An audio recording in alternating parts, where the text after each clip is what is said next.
and to the republic for which it stands, one nation, under God, liberty and justice for all.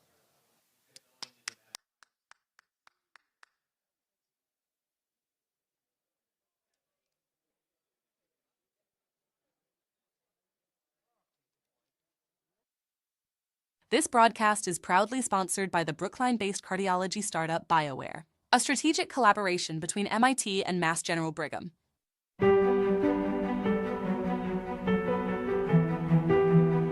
BioWare is smart textile technology for cardiovascular telemedicine. Real-time wireless transmission of high-resolution medical data over the internet of 128 channels simultaneously, from the textile of your garments to the AI-powered servers at the hospital. Processed, analyzed in milliseconds, presented in a clear and organized interface to your doctor. We believe this is unprecedented medical technology, created right here in Brookline.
This broadcast is proudly sponsored by the Brookline-based cardiology startup BioWare, a strategic collaboration between MIT and Mass General Brigham.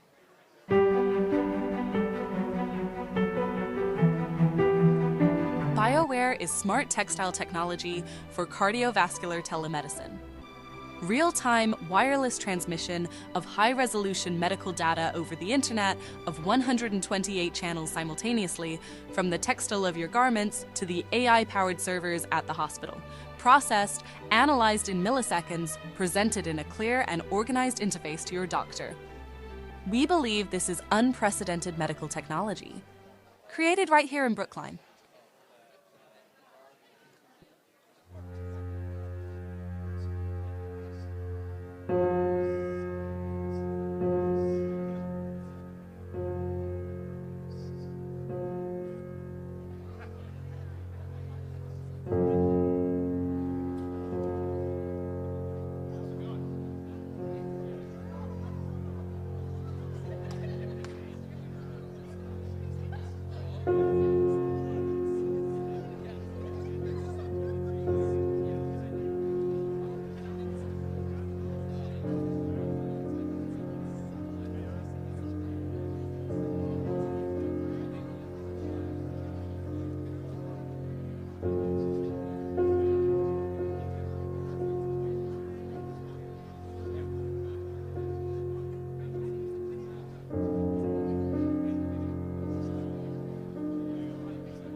This is a test of the crowd mic. I'm speaking into the blue mic in the crowd. I will, again, this time I will count. 1, 2, 3, 4. Keep going. 5, 6, 7, 8, 9, 10. Try the other one. Okay.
Going as soon as I get the word from Big, which I haven't gotten yet. 2 minutes. Thanks, everyone. And that's a thumbs up for me to stop testing. Test the floor.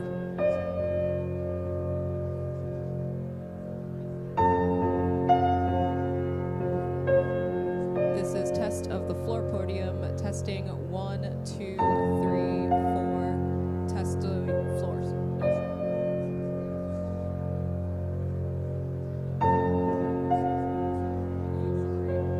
This is testing the yellow mic. That's good.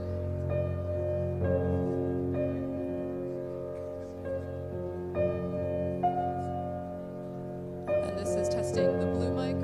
Testing 1, 2, 3, 4, 5, 6, 7, 8, 9, 10. 1, 2, 3, 4, 5. Blue mic is good.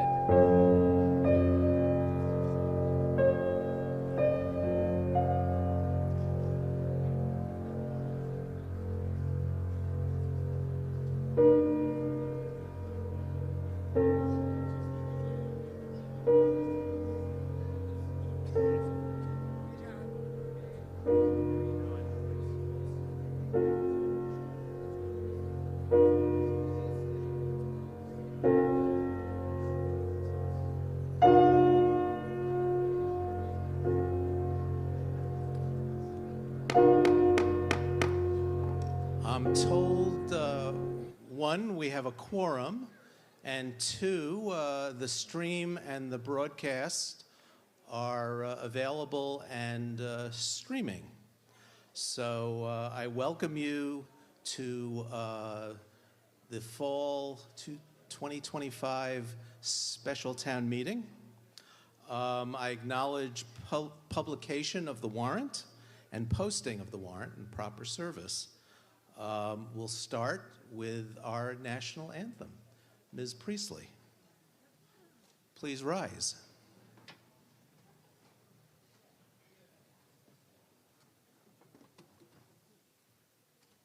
Oh, say, can you see by the dawn's early light what so proudly we hailed at the twilight's last gleaming, whose bright white stripes and bright stars, through the perilous fight, o'er the ramparts we watched, were so gallantly streaming, and the rocket's red glare, the bombs bursting in air, gave proof through the night that our flag was still there.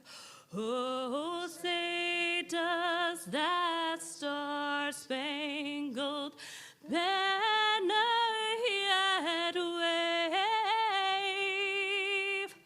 o'er the land of the free and the home of the brave? Thank you. And now it's time for the Indigenous Peoples Land Acknowledgement, and we're fortunate to have with us the chair of the Indigenous Peoples Celebration Committee, Kaylee Bennett, who's an enrolled citizen of the Cherokee Nation.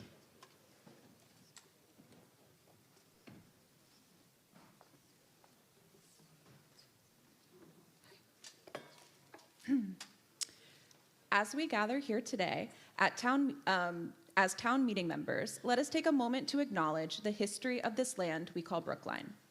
This is the unceded land of the Massachusetts people whose traditions, language, and stewardship continue today through their lineal descendants, the Massachusetts tribe at Ponkapog. Today we are living on land that was taken by force. By 1641, the colonists in Brookline had allocated to themselves almost all the land that had been inhabited by Indigenous people. Land was not the only form of theft that occurred. Lives were also stolen. Historical records state that in 1675, during King Philip's War, 7 Indigenous men were sold into slavery to the Caribbean by residents of the area that we now call Brookline. The 7 men represent part of the early slave trade. Slavery in Brookline continued and grew, but soon those enslaved were African or of African descent. By 1746, enslavers claimed ownership of over half of all Brookline land. We acknowledge the theft of land, culture, and lives and the ensuing enslavement of Indigenous and African peoples that occurred here. These early policies set the stage for centuries of systemic racism. As we remember these atrocities, town meeting members and the larger town must commit ourselves to address the ongoing inequities that are the result of our history of colonialism and racism. Although we as individuals were not the perpetrators of these atrocities, we benefit from these systems. Thus, we dedicate ourselves to addressing them today. Thank you. Thank you. Okay, so we have a full program ahead of us. I'd like to welcome you all. And I'll say thank you once again for members of the advisory committee who've worked real hard getting the combined reports to a point where they're very informative and give you really the information you need to make decisions. The select board, of course, contributes to that. Of course, you more than contribute to it, but I'm partial to the advisory committee. A couple of items. First, we're doing a pilot tonight. You'll notice there are only 2 mics at the front of the auditorium. And this was something that was voted at a TMMA meeting over the summer, that we would have 2 mics and also some mics that can give the folks who are streaming, either attending remotely or just the general population who's watching the proceedings, some feedback as to what's happening in the audience. So we'll see if that works. So there's a trade-off. And if the pilot is successful, we'll keep it this way. And if it isn't successful, we'll go back to the way it was. For the folks who are remote, I'd like to review the use of the chat line. Folks who are attending remotely can communicate with our chat monitor, Lisa Porcher, who's sitting in back of me. And if you have a point of order or a point of personal privilege, you can indicate that in the chat. But also give us some indication as to the nature of your point of order. It can just be it can be a word or two if that conveys it. Also, folks who are home and wish to speak to the group and they haven't signed up in advance or ask a question, you would make that request through the chat monitor. Can you throw up my slides?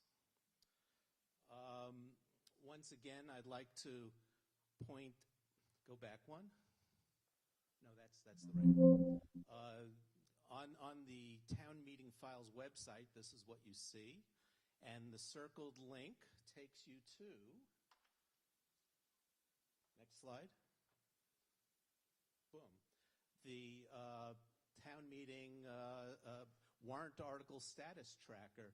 And you can use this as your guide through town meeting because every motion is linked in the spreadsheet. And as we go along, I will update the status with the tallies so people in the room or at home can see what we've done, what the votes have been, et cetera. Go to the next slide, please. Okay, and another button on the screen is Town Meeting Resources. So if you press that, go to the next slide. Takes you to a Town Meeting Resources page. And I hope all town meeting members are familiar with this page because it has a lot of really good stuff on there. It has links to advisory committee. It has town resources and also Commonwealth of Massachusetts resources. So it can be your one-place stop to start doing some research. Okay, go to the next slide. And for those of you who are coming up to the podium to speak, we have, once again, the timer. This is what you'll see if you're at the podium. And that'll hopefully alleviate the need for me to be yelling out 1 minute or you've exceeded it by a minute or whatever. For folks who are speaking at home, I'll have to do it the old-fashioned way and give you a 1-minute warning, a 30-second warning. And if you start going over, I will get progressively more obnoxious. What else do we have? Go to the next slide. Okay, a reminder of the conflict of interest provisions in our bylaws. So if you're coming up to speak and you have a conflict of interest, you're required to disclose it, and the parameters are up on the screen. Okay, next slide. Okay, so we're now ready to practice voting. So the first vote is a motion to authorize a hybrid town meeting. So not only is this an operational necessary vote, procedural vote, but it also gets you into the mood of voting. So are we all ready? Yes. Okay. A yes says you authorize a remote hybrid town meeting, and a no is you don't authorize. Mr. Pollack, do you have a? David Pollack, Precinct 11. Just a shout out to you, Mr. Moderator, and to the IT staff for the web-linked pages and resources, which as a user I find incredibly advanced and intuitive and helpful. Thank you.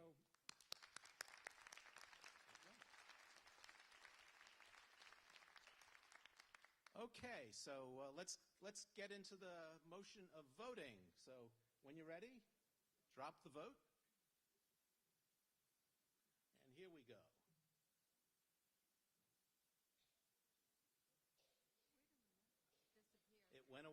told.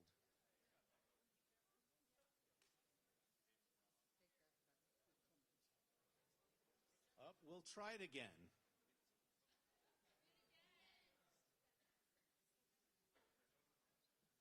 See, it's a good thing we're practicing.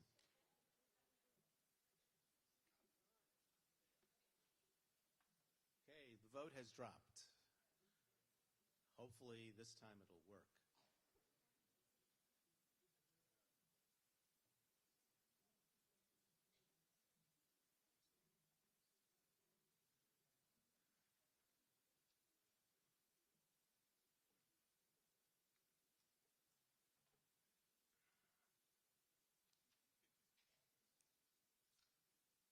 Will the chair entertain a question? Yes. John Margolis, precincts. Let's finish voting then, unless it's related to the voting. It is, but it can wait. Okay, hang on.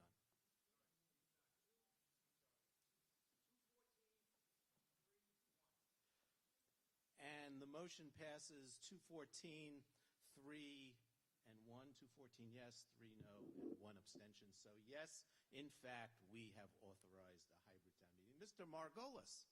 Thank you, John Margolis, Precinct 7. I suppose the problem was on my end because I did not see an option to abstain. You might have to scroll is the answer. I might note that you can't vote to abstain because abstaining is doing nothing. Well, you can. So I have for years suggested that it should be present as the third alternative, but Okay. Okay. This workstation has lost the zoom. Or there it is.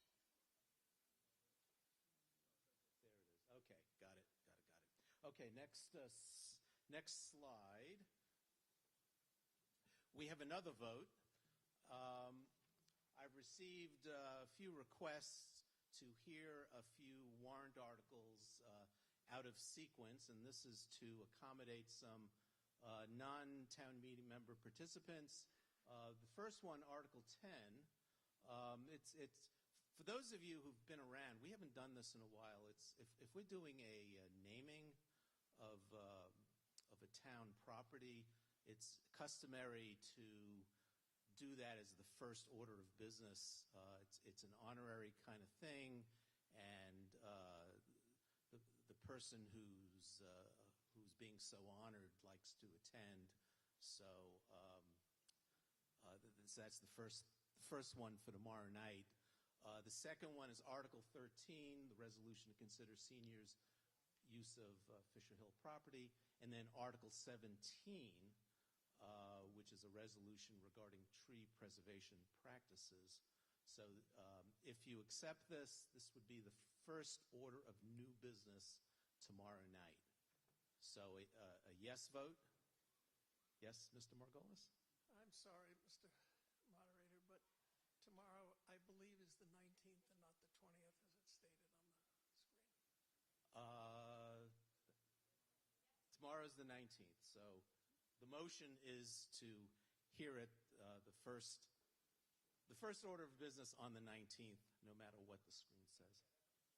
Oh, the slide does say the 19th. The voting slide says the 19th.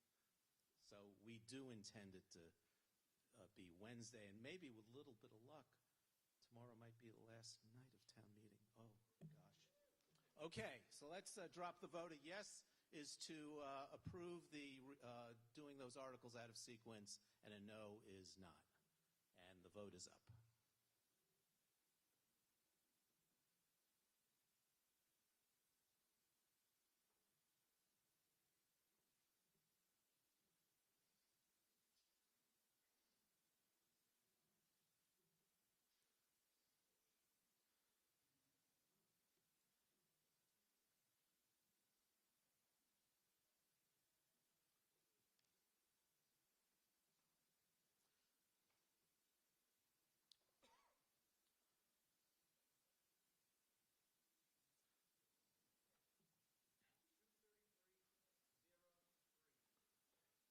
Okay, the motion passes 233-03. Okay, and a couple of other announcements. When you speak, please identify yourself and your precinct. And if you don't, I'll be obnoxious and ask who you are, even if I know who you are. Everyone else may not. And I will apologize in advance if I don't know your name. I don't know everybody's name in here. And I'm terrible at names, so you're just going to have to bear with me if I point to the person, say the person with the red sweater or person at microphone 1 or whatever. And all questions should be addressed to the moderator, and then it's up to the moderator to identify the correct person to answer a question. And the last thing before we get going, a number of people have come up to me regarding Article 19, which hopefully we'll be doing tomorrow night, and that's the Donald Trump resolution, asking if there's a way to do an anonymous vote, be it remember back in the day, we would, before we did hybrid town meetings, we would do voice votes, and that, in effect, was an anonymous vote. And the answer I gave was no, because we're doing, we have remote attendees, but there is a way, and I'll tell you what that way is. The vote doesn't have to be a recorded vote. It has to be an electronic vote, given that's the way we're doing it, but we don't have to record who is voting in which way.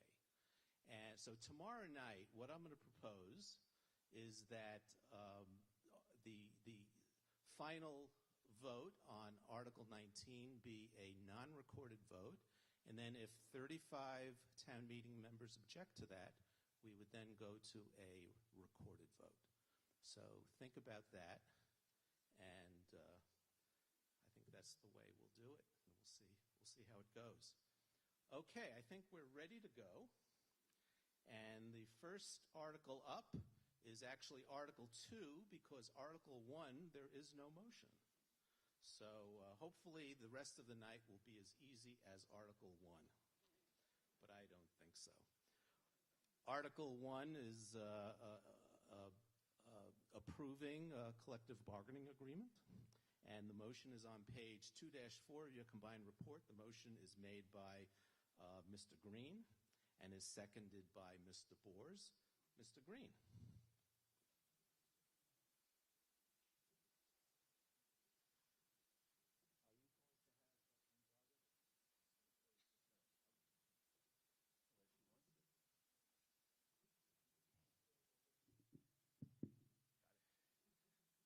Yeah, what we were whispering about is whether Ann Braga would be available if there are questions. And she will. Right. Start? You're on. Okay. Good evening. I'm Bernard Green, Chair of the Brookline Select Board, and I'm speaking on behalf of the unanimous Select Board on Warrant Article 2. Warrant Article 2 asks town meeting to approve the funding for a union contract in the form of a memorandum of agreement between the town and Brookline Firefighters Union, IAFF Local 950. The parties started negotiations in the summer of 2024. In early 2025, they declared an impasse and submitted the contract dispute to the Joint Labor Management Committee, a body appointed by the governor to assist in firefighter and police union negotiations. They continued negotiating and reached settlement before the JLMC concluded its work. The settlement, memorialized in a memorandum of agreement that is part of the advisory committee's report, provides for wages of 2% effective July 1, 2025, 2% effective July 1, 2024,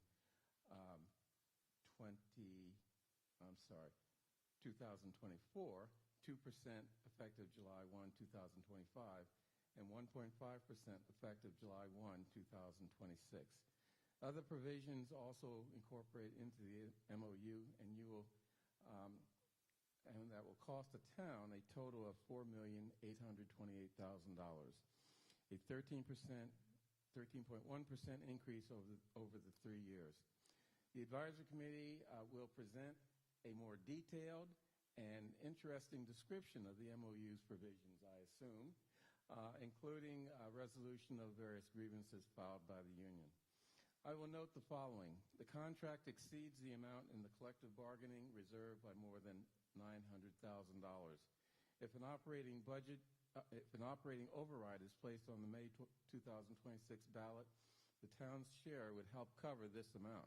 Should an override not be placed on the ballot or fails, we would face significant reductions in service, such as possibly permanently closing a fire company. So on May 1st, in May, I expect that the signs around town saying that they support the Brookline firefighters will have an attached sign supporting the proposed override if it's on the ballot. Also, the town negotiators are happy to be able to say that and we are happy as a select board, very happy to be able to say that the union and the town have developed a positive working relationship with regular communications and the result of achieving a contract that is beneficial to both the town and the union. So, as I said, by unanimous vote on November 4, 2025, the Select Board voted favorable action on Warrant Article 2. And for all the really interesting details, I think Harry Boers is going to entertain us. Thank you. Mr. Boers, are you going to give us some interesting details? Or you'll give us details, whether they're interesting is another story. Whatever. Don't read too much into it.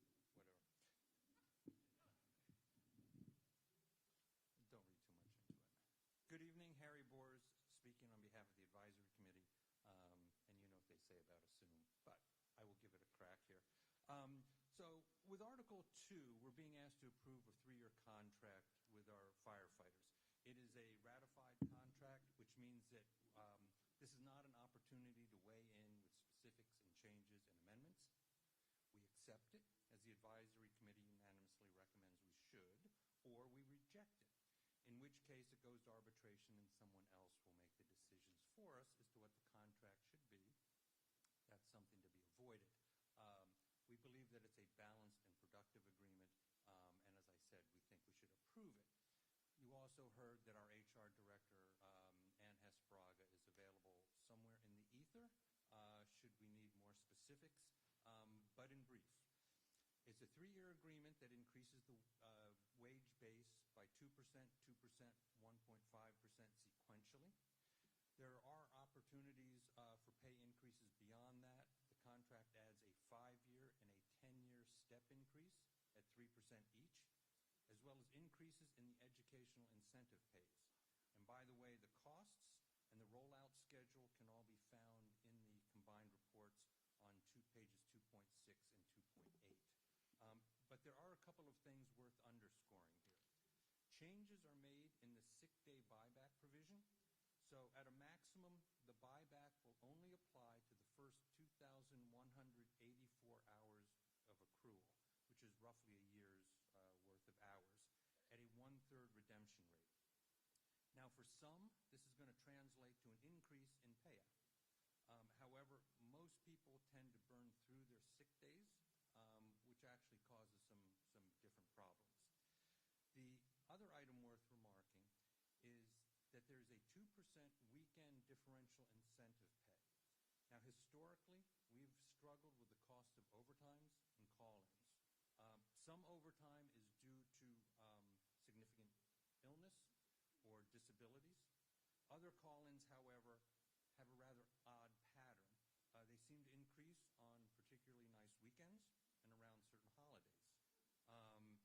And this challenges us in terms of staffing as well as significant budget implications. So far, we have not found a prophylactic antiviral that effectively deals with these odd weekend maladies, but we do hope that the incentive pay will have some effect on weekend staffing and on overtime costs. In all, the advisory committee feels it is a fair agreement, and we recommend unanimously favorable action. Thank you, Mr. Boers. I don't have any other speakers, so I think we're ready for a vote. And the vote will come up in a minute. A yes vote approves the collective bargaining agreement, and a no vote does not. So whenever you're ready.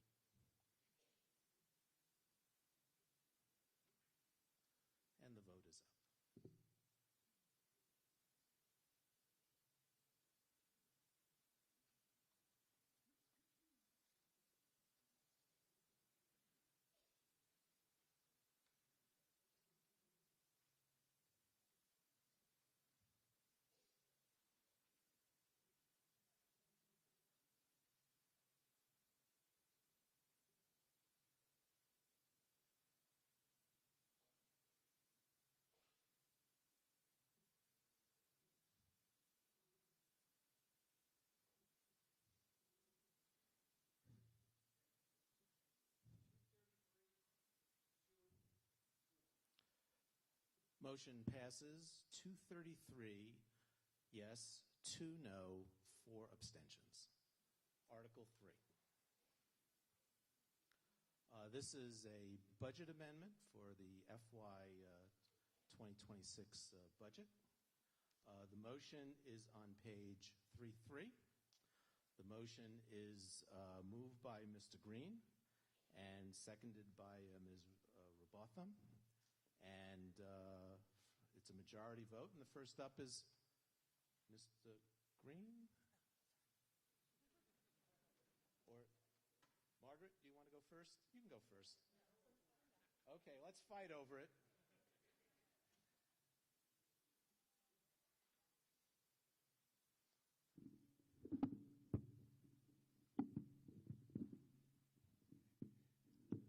I like going after the advisory committee because, as Harry Boers showed you, they're way more interesting than I am. So, and they go into much more detail and make that. Well, they're way more detailed than you are, Mr. Green. Right, and whether they're more interesting is another story. Well, Harry is always more interesting. Anyway. Okay, this article will make amendments to the fiscal year 2026 budget passed at the spring town meeting. Okay. The budget would be amended by appropriating revenue from the assessments on the transportation network companies like Uber and Lyft to fund transportation projects approved by the Transportation Board. This article also adjusts the debt and interest part of the budget to reflect lower than anticipated borrowing costs. It would also increase the Golf Enterprise Fund to reflect changes in the structure of that fund. The transportation-related funding is for subsidized transportation programs for older adults and teens, which is very, very important in our town. And the various highway maintenance things are mentioned in the combined reports if you're interested in them. So, by a unanimous select board on October 28th, 2025, we voted favorable action on warrant Article 3. Thank you. Thank you. And I forgot to introduce myself, Bernard Green, Chair of the Select Board. And I wasn't paying attention, so I wasn't obnoxious. Okay, Ms. Rotham. And of course, you'll introduce yourself. I'm Margaret Robotham, Town Meeting Member, Precinct 3, on behalf of the Advisory Committee. So for warrant Article 3, it proposes amendments to the fiscal year 2026 budget, specifically to appropriate annual revenue from the assessment on transportation network companies to fund transportation projects, adjustments for the budget and interest portion of the budget as well. Adjustments for the debt and interest portion of the budget. Yeah, move the mic closer. You kind of have to swallow it. Okay. This would appropriate $180,085.50 to be expended under the direction of the Commissioner of Public Works to address the impact of transportation network services on municipal roads, bridges, and other transportation infrastructure.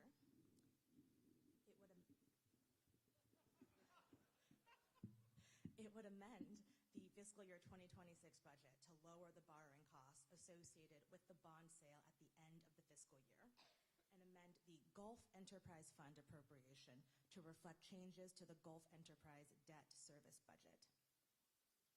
This has no impact on the operating budget.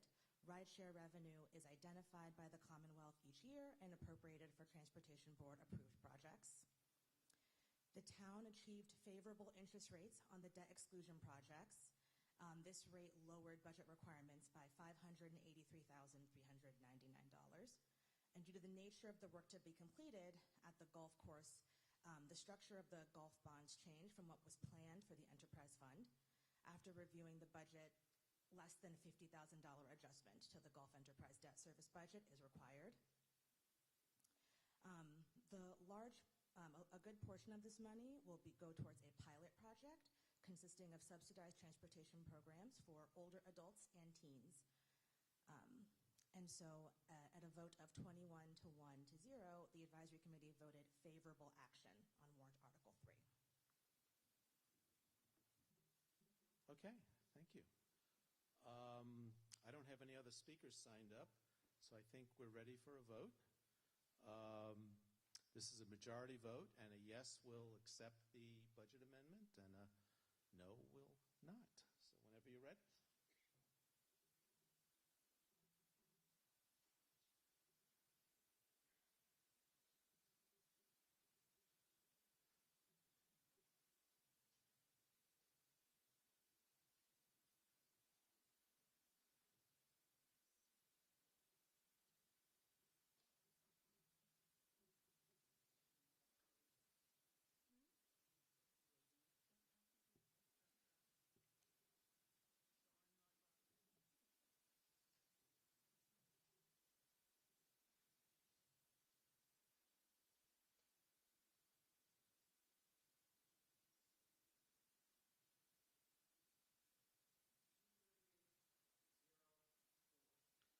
This one passes 238, 0, 4 abstentions.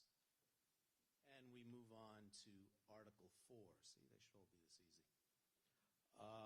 The motion is on pages 4-12 through 4-19, and the motion is made by Mr. Gordon and seconded by Mr. Van Scoyac.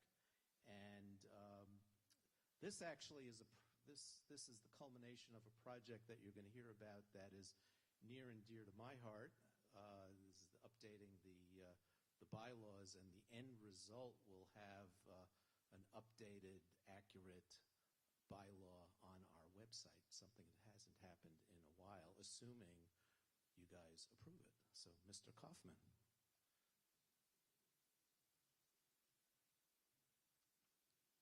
Thank you, Mr. Moderator. Ben Kaufman, Town Clerk and Town Meeting Member at Large. Article 4 is one of the final steps needed to complete the bylaws codification project that has been underway in the Town Clerk's office for a number of years.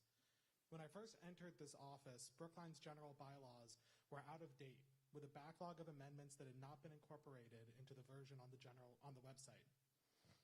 The reason for this is due to an outdated and cumbersome process for updating the bylaws that required hundreds of Word documents to be edited individually and then combined into a single PDF every time the bylaws were changed.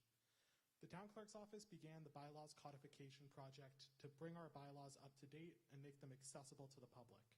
We chose a vendor, General Code, and the eCode platform to host a new version of our bylaws. The codification project of the general bylaws went beyond simply uploading the current version of the bylaws to eCode. Instead, we chose to take advantage of this unique moment to review our general bylaws for errors, typos, and inconsistencies. A robust review process that included the Town Clerk's office, Town Council's office, and every department in Brookline was undertaken to bring our bylaws up to date. Spelling was corrected, numbering of sections was standardized, and references to state laws were updated. The result is an accurate and accessible general bylaw that is ready to go live to the public on the eCode platform. However, because this project involves changes to the general bylaws, it must be approved by town meeting before it can go live, which is what Article 4 asks you to do. I will note that this is likely not the end of our efforts to update the general bylaws. As we speak, sections of our general bylaws are already out of date. Warrant articles passed at the most recent town meeting did not follow conventions established in the new bylaws, and items later on the agenda at this town meeting will need clerical corrections to bring them into conformity. I plan to continue to work with Town Council's office to develop a style guide that petitioners at future town meetings can use to ensure the bylaws stay accurate and up to date. If approved by town meeting, Article 4 will be sent to the Attorney General's office for review, and upon approval of these changes from the Municipal Law Unit, the new version of our general bylaws will go live in early 2026. As a matter of tradition, the Town Clerk does not vote on articles at town meeting, and I maintain neutrality on all items on the warrant. So I will conclude my remarks by expressing thanks to those who've helped this project to completion. My team in the Town Clerk's office, Joe Callanan, Jonathan Simpson, and everyone in Town Council's office, Chaz Carey and everyone in the Town Administrator's office, numerous department heads and staff who provided feedback and advice, Moderator Wyszynski and former Moderator Poverman, and the members of the Select Board and the Advisory Committee who reviewed this article. I look forward to seeing the completion of this project and having a general bylaw that is accurate and accessible to all of Brookline. Thank you. Thank you. Mr. Gordon, you're up.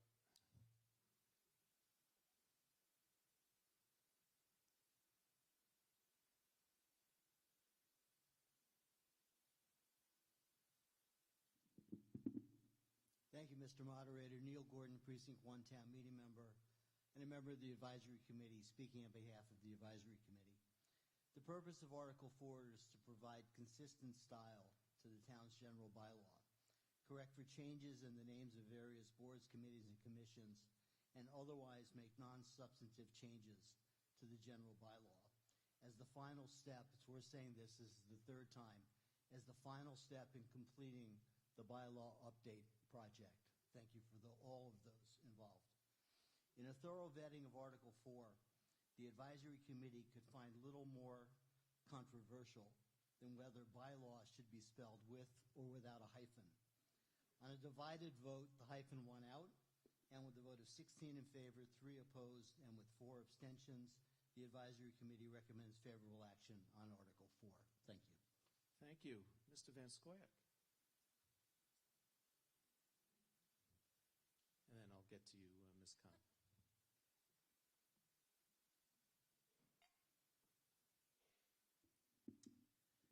John Van Scoik from the Select Board. Article 4 provides revisions to the general bylaws to provide corrective action for inconsistencies and errors identified as part of the town clerk's codification project. And this will allow the town to move to an up-to-date and accessible version of the general bylaws on the general code platform. The Select Board is appreciative of the efforts of the town clerk to bring the long-awaited project to conclusion and eagerly awaits the modernized version of the general bylaws. A unanimous Select Board voted favorable action on the motion offered by the Advisory Committee. Thank you very much. Ms. Khan. Thank you. Janice Khan, Town Meeting Member, Precinct 15. So in recent days, I've had the opportunity to look at some older zoning bylaws, and I noticed that in the back, not only did it have, an index, but it also showed the history of each of the bylaws and the various forms that it went through. And I note that I found it really fascinating to have that information. And I wonder if, as part of this project, not only will we get an up-to-date modern version of the bylaws, but we will also be able to have a record of the history of each bylaw. Mr. Kaufman. Thank you, Ben Kaufman, Town Clerk and Town Meeting Member at Large. Yes, as part of the General Code platform, we will actually have essentially track changes that you can see going forward. Any additional changes that happen are going to be recorded going forward. It's also something looking back. We've had actually a few requests come in recent months looking at some of our historic bylaws, including around the HR board, which is being discussed later in this warrant. So that's a little bit more legwork to go back. We have town meeting combined reports dating back to 1915 when we first began as representative town meeting in the town vault. So we are able to go back and look at them right now, and it is an idea that we have of trying to have a track changes or a history of each article going back to 1915. Of course, that takes some time and some resources, but it is something that we're looking at in our office, and I know town council's office is interested in as well. Thank you very much. Thank you. And by the way, just one correction, we won't be discussing the HR board because there's no motion. So, Mr. Burstein. Yes, thank you. Michael A. Burstein, Town Meeting Member, Precinct 12. I apologize if this was in the article and I missed it, but I'm wondering, I don't know much about this platform. Will the bylaws be searchable? I would assume they would be, but I'd like confirmation about that. And would it still be possible to download a PDF version of the bylaws as a snapshot at any one particular time? Mr. Kaufman. Thank you, Ben Kaufman, Town Clerk. Yes, they will still be searchable, and you can download a PDF of the entire bylaw or of specific sections as you would like. So you could download the entire document or any one section? Correct, as both a PDF and as a Word document in case you were looking to make amendments. Thank you. Thank you. Mr. Richmond. Clint Richmond, Precinct 6. I just want to say I'm pro-dash so that we have bylaws, not bill laws. Okay. I see no one else stepping up to the mic, so I think we're ready for a vote, and a yes vote will approve the new improved bylaw and its platform, and a no vote keeps it the way it is. We're ready to go.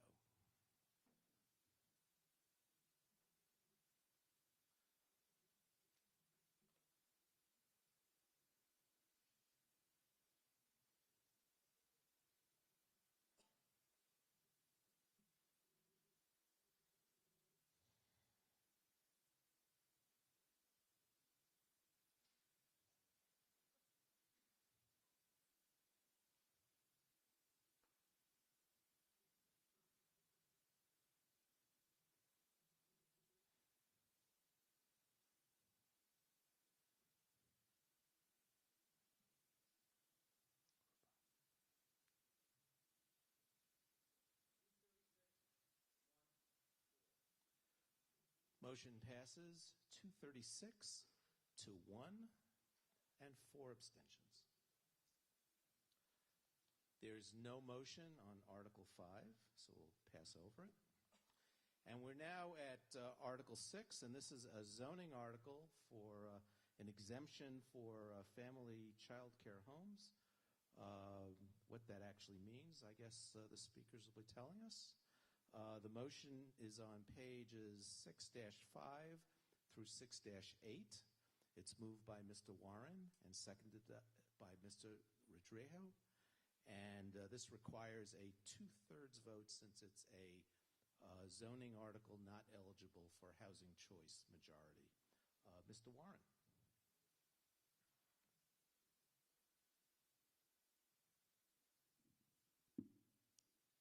Thank you, Mr. Moderator. Paul Warren speaking on behalf of the Select Board. Across Massachusetts, including here in Brookline, families face significant shortage of childcare, especially for infants and toddlers. Home-based childcare plays an essential role in meeting that need. These programs often provide flexible hours and greater affordability for families who struggle to find openings in traditional childcare centers. Yet local zoning in some municipalities have erected barriers that make it harder for providers to operate. Requirements for special permits, parking and traffic studies, or restrictions in residential districts can discourage people from opening or maintaining home-based programs. At a time when families are facing long wait lists and rising childcare costs, these obstacles make a challenging situation more difficult. To increase the availability of childcare programs, changes were made to Mass General Law, Chapter 40A, Section 3, otherwise known as the Dover Amendment. The updated law explicitly provides that family childcare homes are an allowable use, and that use cannot be prohibited or regulated by a city or a town's zoning ordinances or bylaws. It's important to note that these programs are governed by state licensing systems that cover safety, staffing, training, inspections, and enrollment limits. The licensing framework provides clear standards for protecting children's health and welfare. What zoning can regulate is for childcare homes are structures, including setbacks, height, lot coverage, and those dimensional controls continue to apply. Article 6 brings our zoning into compliance with the Dover Amendment. It also increases support for families, making sure Brookline remains a community where families with young children can thrive. The unanimous Select Board recommends favorable action on Article 6. Thank you. Thank you. Mr. Rodrejo?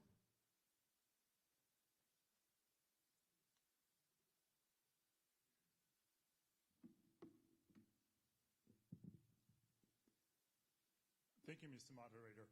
Carlos Fiderejo, Town Meeting Member, Precinct 14, speaking on behalf of the Advisory Committee. Article 6 has been brought forward by the Department of Planning and Community Development as a housekeeping measure. Its purpose is straightforward: to update our local zoning bylaw so that it complies with recent changes made by the state to the Dover Amendment. These changes now require that every municipality in Massachusetts to recognize family child care homes and large family child care homes as allowable accessory uses in all residential districts. A yes vote on Article 6 will amend Table 4.07 and Section 4.05.5 of our zoning bylaw to allow these child care homes as an accessory use by right. For context, the Dover Amendment, Massachusetts General Law, Chapter 40A, Section 3, exempts certain uses such as religious, educational, agricultural, and child care from many local zoning restrictions. The intent is to ensure that these organizations can use the property without their for their primary purposes, while still allowing municipalities to regulate basic building design elements. However, in July 2024, when Governor Healy signed the fiscal year 25 state budget, the legislature amended the Dover Amendment to specifically add family child care homes and large family child care homes to the list of protected uses. This change goes further than protections for religious or educational uses, as the towns may not impose any zoning regulations on the child care home use as a use, not even reasonable regulations that apply to other Dover Amendment uses. Currently, our zoning bylaw requires large family care homes and to obtain a special permit and submit substantial application materials. Under the new state law, those requirements are no longer enforceable. It is also important to note that this exemption applies to only child care provided in a home setting. Daycare centers remain principal uses and can still be subject to reasonable local regulation. The Department of Planning and Community Development has advised us that we update our bylaws promptly. If we do not, our zoning code will be in conflict with state law, creating confusion for residents and allowing applicants to bypass local procedures by simply citing their rights under this amended statute. During the Advisory Committee public hearings, residents raised concerns including the potential impact on condominium buildings, such as increased foot and vehicular traffic, parking challenges, and disruption to shared services. Others noted that there's no requirement to notify neighbors and abutters, which can lead to misunderstandings.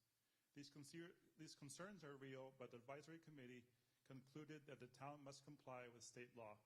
Not adopting the change would only increase legal risk and uncertainty. The Advisory Committee therefore recommends favorable action on Article 6 by a vote of 22 to 1. Thank you. Thank you. Mr. Hines for the Planning Board.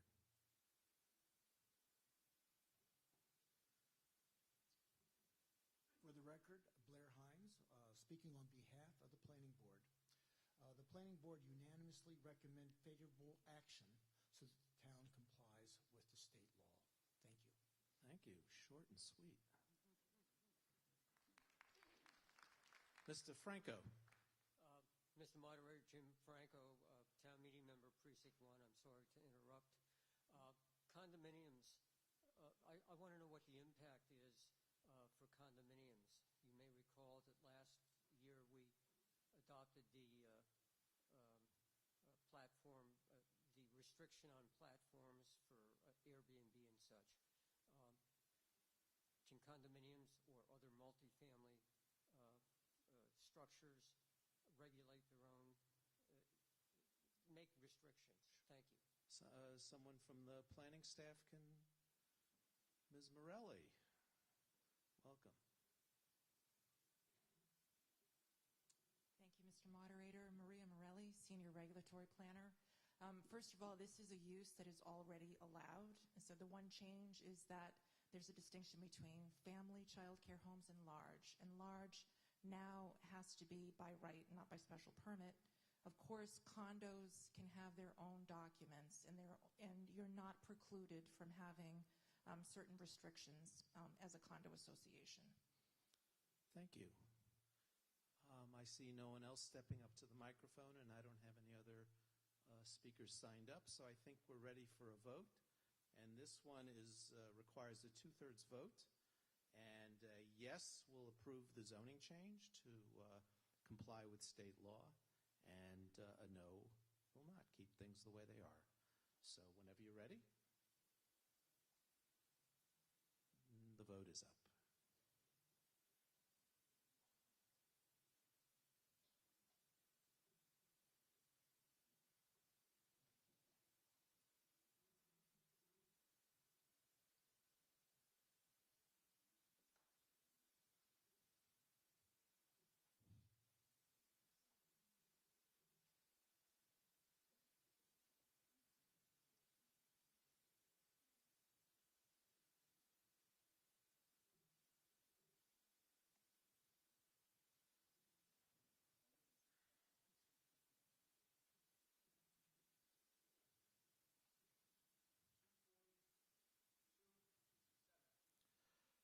Motion passes 240 to 2 to 7. On to Article 7. And this is another zoning article, and it creates a Clark Road multifamily overlay district, which you're going to hear about. And the actual motion we will be voting is it's Supplement 3, pages 5 through 13. Supplement 3 came out this morning and is the only difference between Supplement 3 and Supplement 2, which came out before the weekend, where there were a couple of blanks in the public benefits section, and those blanks were agreed to and filled in. Well, they were agreed to a week or two ago, but they weren't filled in actually and voted until, I guess, yesterday. So as I said in a communication to town meeting members, this is a deal that came together a while ago. The exact measurements, which reflect the actual conditions on the ground, it took a little time to get those right, and those are the numbers that are in some of the zoning that you're going to be hearing. So I allowed the motion, even though the exact motion came in a little late. There is a scrivener's error, which will be part of the motion that's moved, and that's on Supplement 3, page 8, in Table 04. The usable open space has a footnote. It says 1, and then next to it, it says 8,500. That period should be a comma. It's 8,500 square feet, not 8.5 feet. Okay, so the first one up is Mr. Jeffrey Allen, who's representing the developer and is the petitioner on the warrant article. Mr. Allen, and for those of you who don't know, Mr. Allen is a former select board member from when, well, we won't say that. Very former. Good evening, Mr. Moderator. Thank you. This zoning amendment would allow the adaptive reuse of the former classroom building located at 2 Clark Road, previously used by the Maimonides School, and most recently used by the town as a BEEP classroom building. The building will now be modified to allow the creation of 35 rental units of moderate size. The units will range in size from 700 square feet to 1,350 square feet. In that fact, and given that it's located in a transit-accessible area, it is hoped that these units will attract residents who in the past have been unable to find Brookline homes. All of these residences will be rental units. The development will provide 35 parking spaces, 27 of which will be inside. So this is one of the first buildings, not the first, but of the new wave of buildings with a 1.0 parking ratio to units. The modification to the exterior of the building will be minimal, with a rooftop partial addition that will be set 12 feet back from the edge of the current roof line. The only other exterior modification will be the addition of some new windows. The proposal comes to the town meeting with overwhelming support. Favorable action recommendations have come from the Housing Advisory Board, Planning Board, Advisory Committee, Select Board. We also have the support of citizens groups such as Brookline for Everyone, Brookline by Design, Brookline's Green Space Alliance. Most importantly, though, the neighborhood has been supportive since we first unveiled this project. The reason for this overwhelming support is that the proposal for the town is a win. Because for the first time since this building was built, it now pays real estate taxes, and the amount paid will increase once this reuse comes to fruition. It's a further win because 5 units will be affordable under the town's zoning bylaw, and they will be on-site units. Further, it creates the type of housing that so many in Brookline have stated is missing in Brookline. For the neighborhood, this is a win because the use of this building in the manner suggested by this zoning bylaw is the least impactful of any potential use. Adaptive reuse construction is the type of construction that will present the least disruption, and we have our own staging area and garage to house construction vehicles and equipment during the construction. It's interesting we will, by agreement for the neighborhood, provide and maintain a path open to the public between Clark Road and Philbrook Road, which was one of the very first requests we heard from the town. We will also provide a play area and play structure for the neighborhood children or for any child to use during stated hours. This proposal, quite simply, makes sense in both a land use and community sense. Included in this proposal is an area on Philbrook Road that will be divided off from the Clark Road parcel once it is no longer needed to be the staging area for construction. Once divided, it will be a 10,000 square foot lot on which a single-family house could be built or a multifamily situation which would need further town meeting action. It was decided by all involved that it would be best to have that parcel dealt with in the future. As Brookline by Design accurately stated in their endorsement, zoning changes are often contentious warrant articles. Article 7, as they said, is not. They went on to say it's a win for climate, housing, and the neighborhood. As I mentioned, it's also a win for tax revenue. We look forward to town meeting joining the enthusiastic support Article 7 has received. I would be remiss if I sat down. As a citizen's petition, we needed a lot of help from the town to put it in this form you see tonight. And without the help of the planning department, Kara, Maria, and Polly, we couldn't have gotten to this point. The advisory subcommittee was very helpful. Kelly, who you'll hear from in a second, kept track of all the changes, and Carlos and David were very, very helpful in making architectural suggestions. And last but not least, David Porter, the town meeting member from Clark Road, really represented the neighborhood, and throughout the entire process, we were constructive and substantive, and that's why we come here tonight with such unified support. Thank you. Thank you.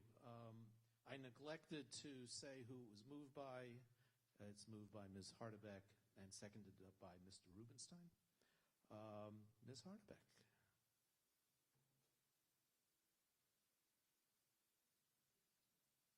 Oh, Mr. Pollock. David Pollock speaking on behalf of Kelly Hardebeck, town meeting member from Precinct 7 and a member along with myself of the Advisory Committee's Land Use, Zoning, and Sustainability Subcommittee. Kelly is sitting here in the front row and has done an admirable job of leading the Advisory Committee's efforts throughout the management of Warrant Article 7, writing the report and the combined reports, but unable to speak above a whisper tonight, and so has asked me to read her remarks. Speaking for the Advisory Committee, who by a vote of 21 to 1 to 2 recommends favorable action on Warrant Article 7, as you've heard from the petitioner, Article 7 would create the Clark Road Multifamily Overlay District, allowing adaptive reuse of the former Maimonides School building within one zone, Clark Road Multifamily, or CRM1, and a second zone, CRM2, which covers an undeveloped lot on Philbrick Road. The Advisory Committee noted 4 key benefits of this article. 1, expands multifamily housing. The article envisions, I already told Kelly that I print mine out at 16 points. The article incentivized the creation of 35 units of rental housing, 5 of which will be permanently affordable and all of which are moderately sized. The benefits of the overlay district are time limited, and any application for CRM1 must be submitted by April 19, 2027. The article also includes CRM2 in the overlay district to allow for the creation of additional multifamily housing at a later date. 2, preserves neighborhood character with minimal impact. Warrant Article 7 prioritizes preserving the existing school building through adaptive reuse. This keeps construction, traffic, dust, and noise far lower than a typical redevelopment project, and reusing the existing structure also substantially reduces carbon emissions versus demolition and new build. 3, enhances public amenities and green space. Warrant Article 7 provides for landscape improvements, protection of the tree canopy, and public open spaces as part of site planning. It provides key public benefits in terms of a pedestrian path and play area that enhance the entire neighborhood. And 4, it enhances town finances. With the school building sale, the site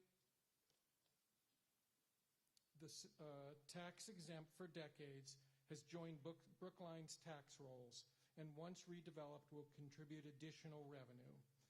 The article in front of you tonight reflects extensive input from neighbors, town staff and housing, sustainability and green space advocates, and much collaboration from the petitioner. It is written to guarantee what is promised and ensure long-term community benefit.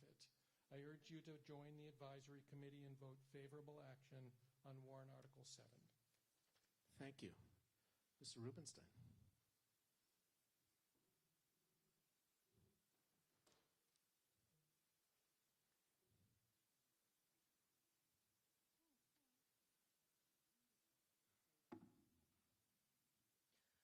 Good evening. Michael Rubenstein, member of the Select Board, speaking for the Select Board. Warrant Article 7 has been thoroughly described by the petitioner and by Ms. Hardebeck, as read by Mr. Pollack, so I won't go through the details again. I would like to highlight a few benefits of the development allowed by this new overlay district. Number 1, the new housing at 2 Clark Road is an example of transit-oriented development because this address is only a few minutes' walk from the Brookline Hills T-stop. Number 2, the adaptive reuse of the former Maimonides Elementary School into housing will reduce the amount of greenhouse gas emissions caused by construction of the new housing. Number 3, the development will be built using the Stretch Energy Code, which will significantly reduce the greenhouse gas emissions in the operations of this housing. And number 4, the zoning requires pedestrian access between Philbrick Road and Clark Road, as well as a small play area on the parcel, 2 important neighborhood priorities. I will note that the Select Board has met 3 times in executive session regarding the value of the portion of the 2 Clark Road parcel that lies within an S10 zoning district. Tonight's vote neither precludes the Select Board from, nor requires the Select Board to, take any further action regarding the value of the portion of 2 Clark Road parcel. Thus, by unanimous vote taken this evening, the Select Board recommends favorable action on the Advisory Committee motion for Warrant Article 7. Thank you. Thank you. Mr. Hines for the Planning Board.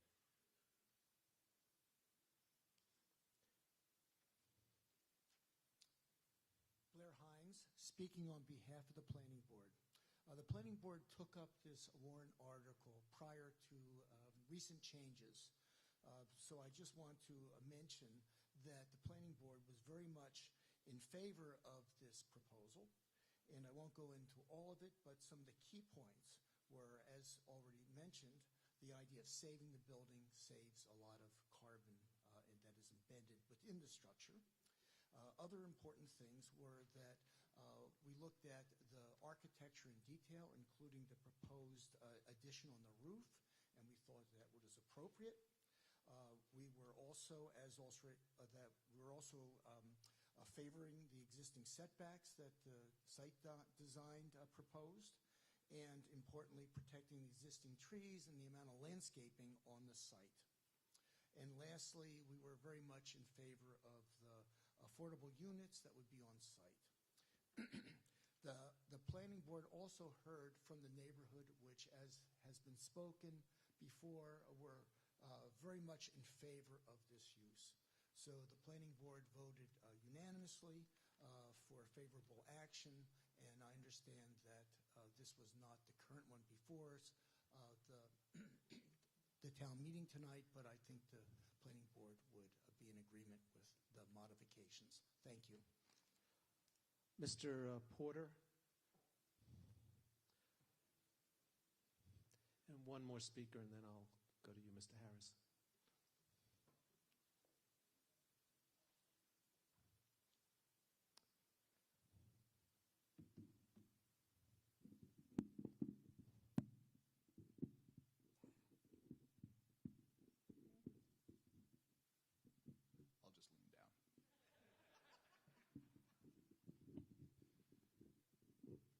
See, there are disadvantages to being tall. Couple. Thank you, Mr. Moderator. Thank you, Mr. Carey. Good evening, town meeting. My name is Dave Porter. I'm a town meeting member from Precinct 6. With my wife and 2 Runkle kids, I own and reside directly across the street from 2 Clark Road. I'm friends with many of my neighbors and have met many more in this process. I'm the only town meeting member that lives on this fairly isolated stretch of Clark and Philbrick. Of course, any 20 people are going to hold at least 25 opinions, but the overwhelming majority of my neighbors are in favor of the plan as now presented. We believe that it's the best case scenario for this building for us. I want to first thank a number of folks who have helped me learn how to pay attention to and influence a warrant article. This was my first rodeo, and your help has been invaluable. I want to thank town staff, most prominently Maria Morelli, who worked tirelessly to shrink wrap the zoning proposal around the pretty plan that the developer sold us on. This was my first rodeo, but we feel very safe in Ms. Morelli's hands. Thanks also to the developer, Anthony Rossi, and Mr. Allen. Mr. Rossi has communicated openly with the neighborhood, responded quickly by text and phone to our concerns, and repeatedly acted to reassure the town that he will do only what he says he's going to do. If it continues to go as well as it's gone so far, then he deserves our appreciation. We'll report back. I learned a lot this cycle. I learned that while certainly messy, the warrant process is amenable to feedback and influence if you get involved from when the warrant opens and attend all the meetings. I brought forward 2 key asks that were of deep importance to my neighborhood. First, the path, currently used by children on their way to school at Maimonides and others, as a safe alternative to walking on Route 9. Second, the existing small jungle gym. It's popular with the neighborhood's younger children and their parents, for whom the trip down to Cypress Playground is onerous. I'm deeply gratified that the developer has agreed to both at no cost to the town. Thank you to Mr. Rossi, to Mr. Allen, to Ms. Morelli, to the hardworking boards and committees and subcommittees who prioritized our priorities, to the town councils Callahan and Simpson for saving the jungle gym, and especially to Massachusetts General Law Chapter 21, Section 17C, which says that if you let the general public use your property for free, for recreation, etc., then, absent willful, wanton, or reckless conduct, you have no liability. I did not know that. Now you know that. Good. Spread the word. On behalf of my neighborhood, I ask you to vote favorable action on Article 7. For myself, I'm looking forward to meeting our new neighbors. Thank you. Yes. Mr. Klein, and then I'll go to Mr. Harris, then Mr. Toffel. Mr. Klein, are you here? Then I'll go to Mr. Harris. Yes, hi, thank you. John Harris, Town Meeting Member, Precinct 8. With just a clarifying question, it's been said tonight that these will be rental units, and maybe I just missed it. I don't see that as a condition in the language of the article, where the zoning change we're voting on tonight. Is that in fact an explicit requirement, and will they remain rental in perpetuity, or is it merely a agreed upon thing that may be reversed in the future? Someone, Ms. Morelli?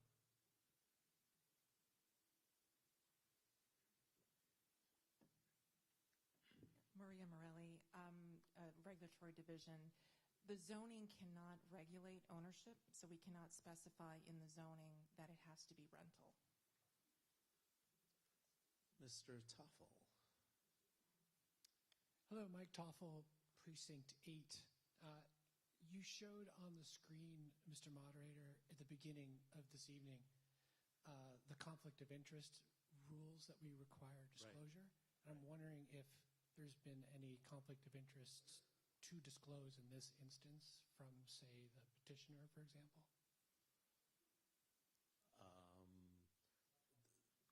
Excuse me? Well, I don't know the answer. You know, we know that Mr. Allen is representing as an attorney the petitioner, so it's now disclosed. Mr. Lynn Jones. Thank you, Mr. Moderator. I'm Sean Lynn Jones, Precinct 1, and also president of the Brookline Green Space Alliance. And I first have to clarify that the Brookline Green Space Alliance has not officially voted to endorse Article 7. It's an article that has many positive features, and you've heard a lot about them. We provided a letter early in this process suggesting a number of changes to Article 7 and this overall process that would be good for green space, including improved landscaping, and raised the possibility of acquiring for the town the area designated as Zone CRM2, the S10 parcel fronting on Philbrook Road that's currently used as a playground, was used as a playground for the school. And so my question is, just to obtain clarity on that possibility, I wonder if someone could let us know, if we approve Article 7 and the overlay district is established, would it still be possible for the town to acquire that area designated as CRM2? And what sort of time frame might we be looking at to get some decision on whether that's possible or not? Thank you. I think Mr. Rubenstein covered that. Mr. Carey? I think the time frame was really alluded to, and maybe something could be said to that question. Sure, thank you. Chaz Carey, Town Administrator, thank you for that question. As you heard, the answer to the first part of your question is yes. The answer to the second part of your question is likely as the construction on the adaptive reuse concludes, which is probably in a 2 to 3 year time frame. Jeffrey, you...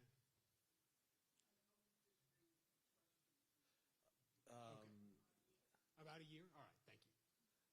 And what he said was about a year. That was off mic. Ms. Roberts, and I'm aware that Mr. Klein, who I'd called on, is available on video, so I will call on him. But let's go with Ms. Roberts. Hi there, Susie Roberts, Precinct 17. I had a couple of questions, actually 3, but Mike asked mine. I was confused about Mr. Allen's being a resident as a petitioner or the attorney for the project as a petitioner. I wasn't sure about that. Well, he's a resident and he's representing the petitioner. Okay. I also wondered in terms of process, because I do recall seeing some discussion about it in our TMMA emails about this being proposed by a private person rather than the planning department, and I was wondering whether there was significance about that. Often when we have overlay districts, there's a committee that looks into pros and cons of changing zoning for a particular area, and I was curious about how this came about and why the planning board didn't agree to be the proponent. And my last question was this can be very quick. How did 5 affordable units come to be the number? Well, the last question is that's the requirement in the zoning, 15%. Okay. And then your other question, I think we evaluate the project no matter who proposes it. Didn't somebody from planning? Is there anything more to say than that? No? Okay. I'm getting a no. The reason I ask is that, in the past we've had some private people propose zoning changes for their properties. And in fact, a few years ago, we voted one in favor, and I'm just not sure about that as a practice, and I know it's been discussed. And so I feel more comfortable when the town is actually the proponent as opposed to, doing a zoning change, as opposed to getting zoning relief. Okay. Two different things. Thank you. Thanks. Mr. Conquest. Good evening, Arthur Conquest. I live at 115 Tappan Street, which is right around the corner, first house on Tappan Street. And that's precinct 6. I went to 3 of the sessions that were held, all 3 on the site. And one of my concerns is the affordable units that are going to be available. I'm concerned about how the town is going to go about, and I heard you answer the question just now about the number. Yeah, okay. But I also, and then they told me at a meeting where I was about a week ago, that there's a HAB committee or something. Housing Advisory Board. Yeah, right, exactly. But I didn't get the answers that I wanted. I want to know how those units, the affordable units, go about being distributed, right. Okay, to low income, right. Okay, and whether or not there is going to be input from the community, from that HAB group, to settle who gets those apartments. Can someone from the planning staff address how the units will be allocated?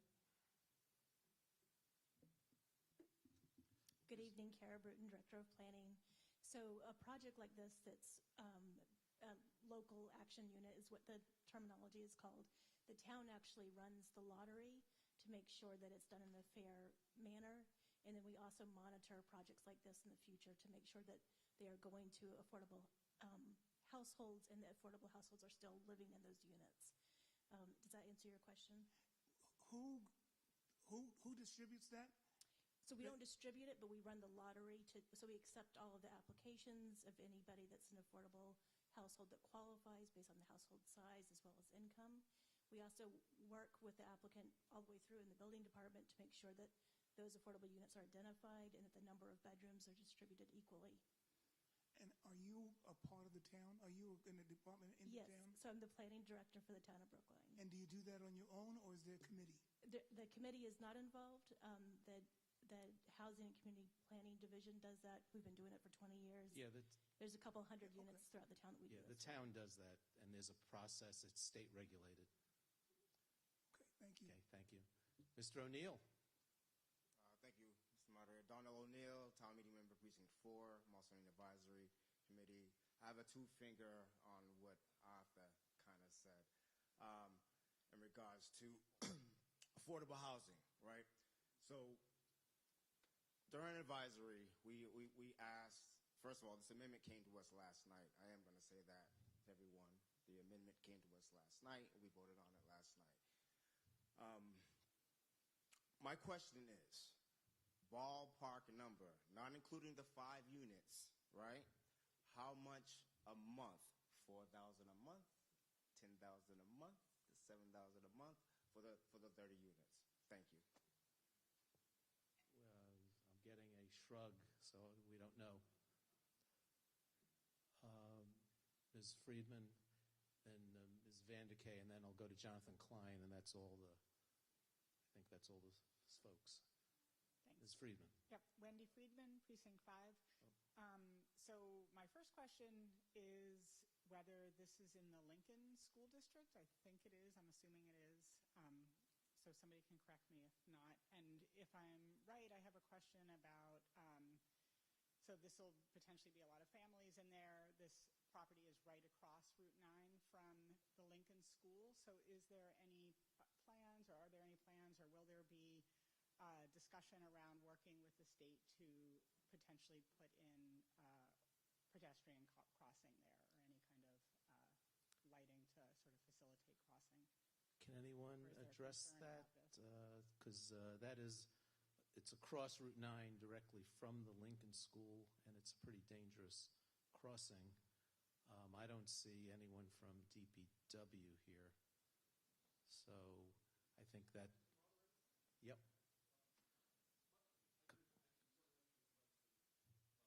Okay, Mr. Burstein thinks he can answer the question. Well, I think so. Michael Burstein, Town Meeting Member, Precinct 12. My kids attended Maimonides School, and that area, the street on Clark Road, I know that they had friends who had to go to public school for special services, and people who lived on Clark Road were sent to Lincoln School. So, from my understanding, yeah, the question is how are they going to get across the street safely? Usually there is a crosswalk. No, not at Clark Road. Not at Clark Road, okay. but what I've heard that students generally have gathered at the corners and cars have stopped for them. That's wishful thinking, I think. I think he made my point. Right. So Ms. Vanderkay, and then I'm going to go to Mr. Klein remotely. And I apologize to Mr. Klein. Judith Vanderkay, Town Meeting, Precinct number 9. My question also refers to affordable housing. Now, there are 35 units and 5 are to be affordable. But this is not 15%. This is 14 2/7%. So is the developer going to make a contribution to our housing fund to make up the difference? Yeah, there's the rounding, the proper rounding is in the zoning. Can someone from planning address rounding, whether you round up or down?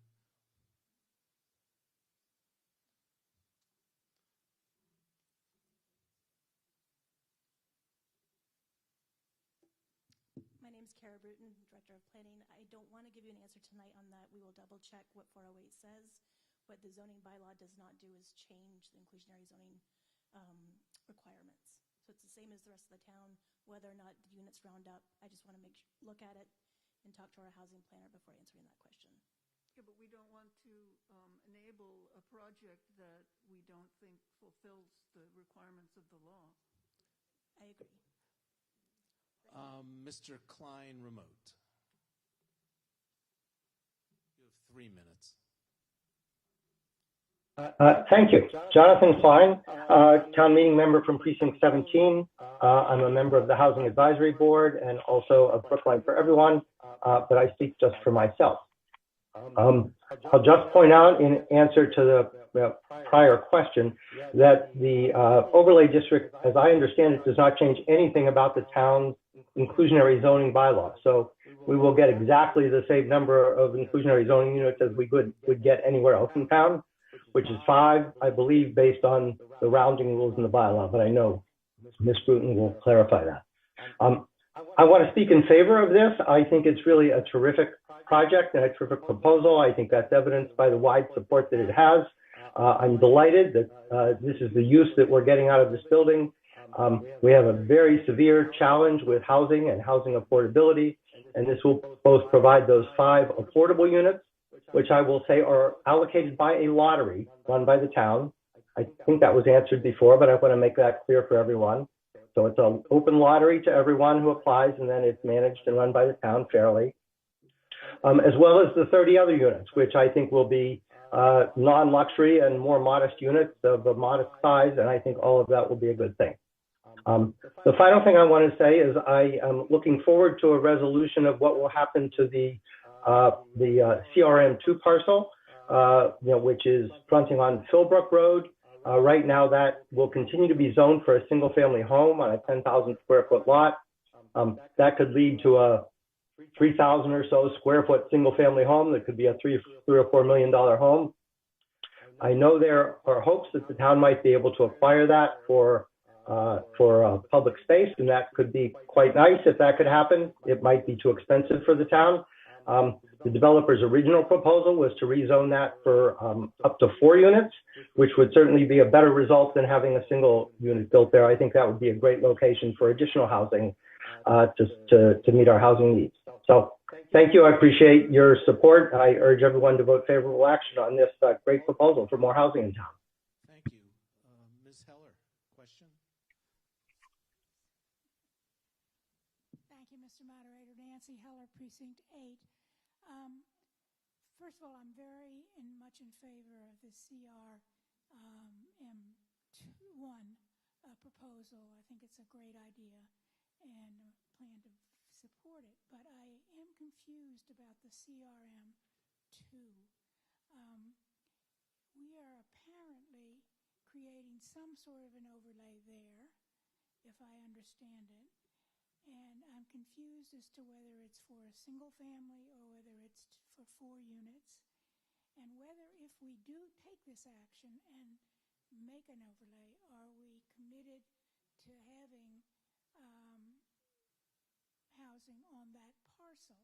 And that parcel is open space, and we're so desperately in need in this town of open space. So I'm just concerned about whether this commits us to a certain path in the future. I don't think it does, but does someone want to address that? Someone with a little more information than me. Hi, Chas Carey, Town Administrator. Thank you for the question. No, it does not. Right now, it's zoned S10, which means that a single-family home could be built on that property today without anything changing. What this does is it preserves that zoning to the future, so we have the opportunity to consider, for example, if we wanted to try and purchase that property in the future and turn it into open space, or if we wanted to try and make a deal in order to, create multifamily housing there as opposed to single-family housing. All of those options remain on the table, but the status quo right now is that a single-family home could be built on that property at any time. Thank you. Thank you. Just one second. A note has been passed to me that that parcel on Clark Road is zoned for the Runkle School, but it's also Lincoln. It's in a Lincoln buffer zone, so kids moving in there could go to either Runkle or Lincoln. Ms. Priestley. Vina Priestley, Precinct 4. I had a quick question in regards to the 5 affordable units. Do we know what AMI that's going to be under? 30%, 50%, 20%? Do we know the AMI, Ms. Morelli?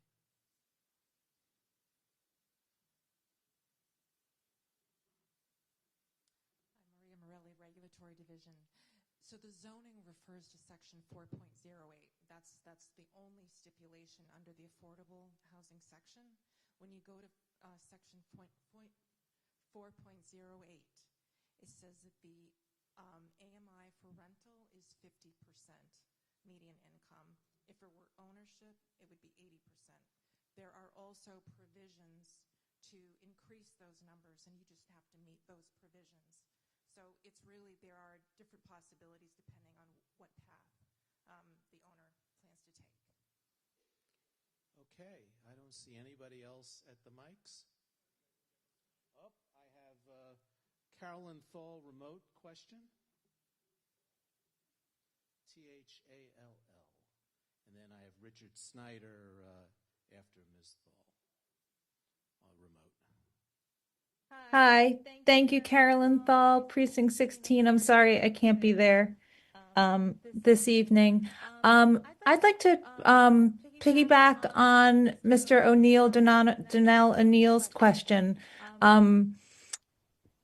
about what the anticipated rents would be for both the market rate and affordable units. I think that's what Mr. O'Neill was asking, and the response was shrug, don't know.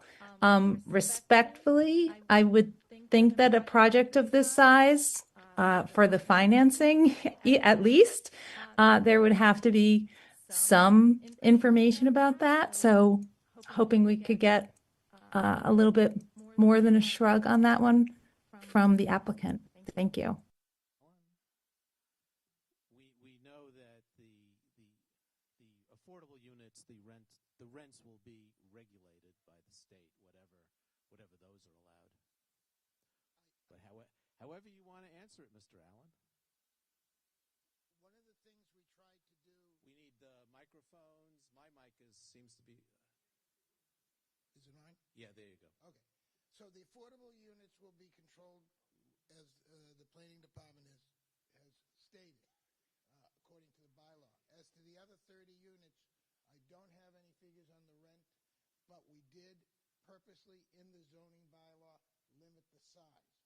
And that one of the ways we were trying to limit to make the rents reasonable was we put in the bylaw that the units could not be greater, the 2 bedrooms can't be greater, I think, than 1350, and the 1 bedrooms and studios would be in the 700 to 1,000. So the manner we used to make rents reasonable was regulate the size of the units. And Mr. Allen, who are you? Mr. Allen? I am Jeffrey Allen. I am the petitioner. I'm a Brookline resident. I have no ownership interest, but I am a paid attorney. Okay. Mr. Snyder.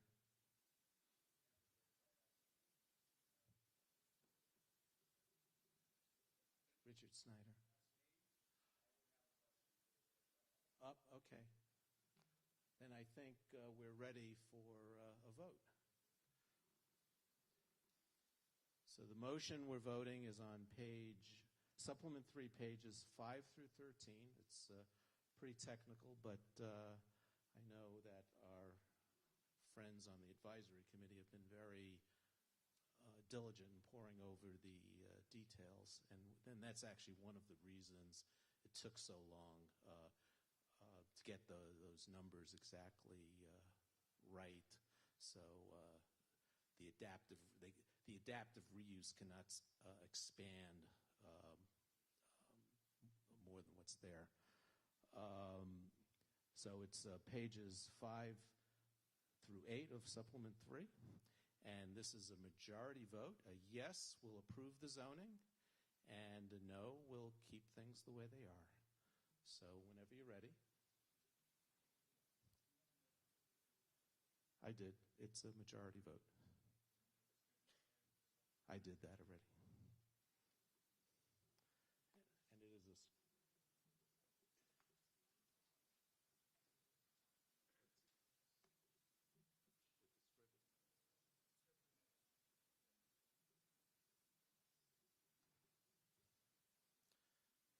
And thank you, Jonathan, for keeping me on my toes.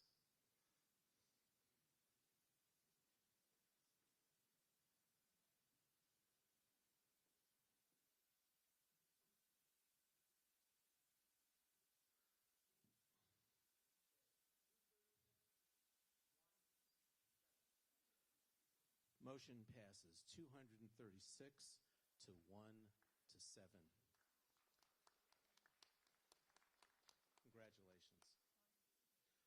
Okay, we move on to Article 8. And this article has been through the ringer. in your combined report, there's a whole bunch of motions, most of which are obsolete, and I'll tell you which are the ones that are operative. So the main motion, which is the motion by the petitioners, and they will be telling you all about it, are on pages 5 through 8 of Supplement 4.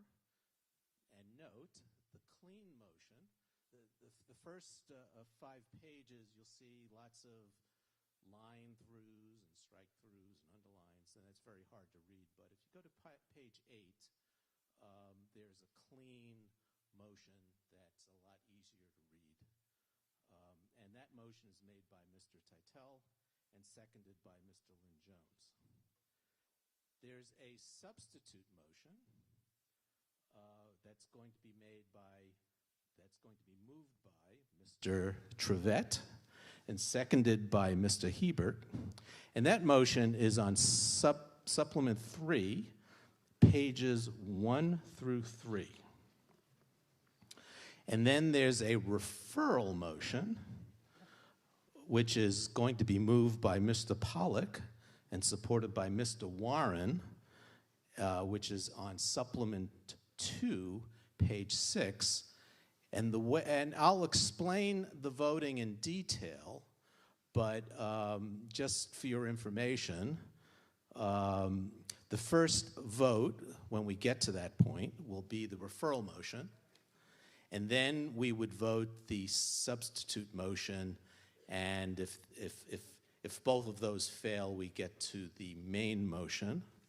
All of these votes will require a majority, and it's going to be up to the speakers to explain all this to you, and I hope they will do a good job. And first up is Mr. Titel, who is one of the petitioners, and he'll be speaking for the petitioners. Oh, and by the way, and this is something we will be covering, Town Council believes that this is a motion of doubtful legality. And the way we handle that is we have Town Council try to explain to you why, and then it's going to be up to you to vote it however you wish, and the chips will fall wherever they may. So, Mr. Titel. Thank you very much. My name is David Titel, town meeting member from Precinct 8, speaking on behalf of the co-petitioners for warrant Article 8. We're going to be asking you to do 3 things tonight.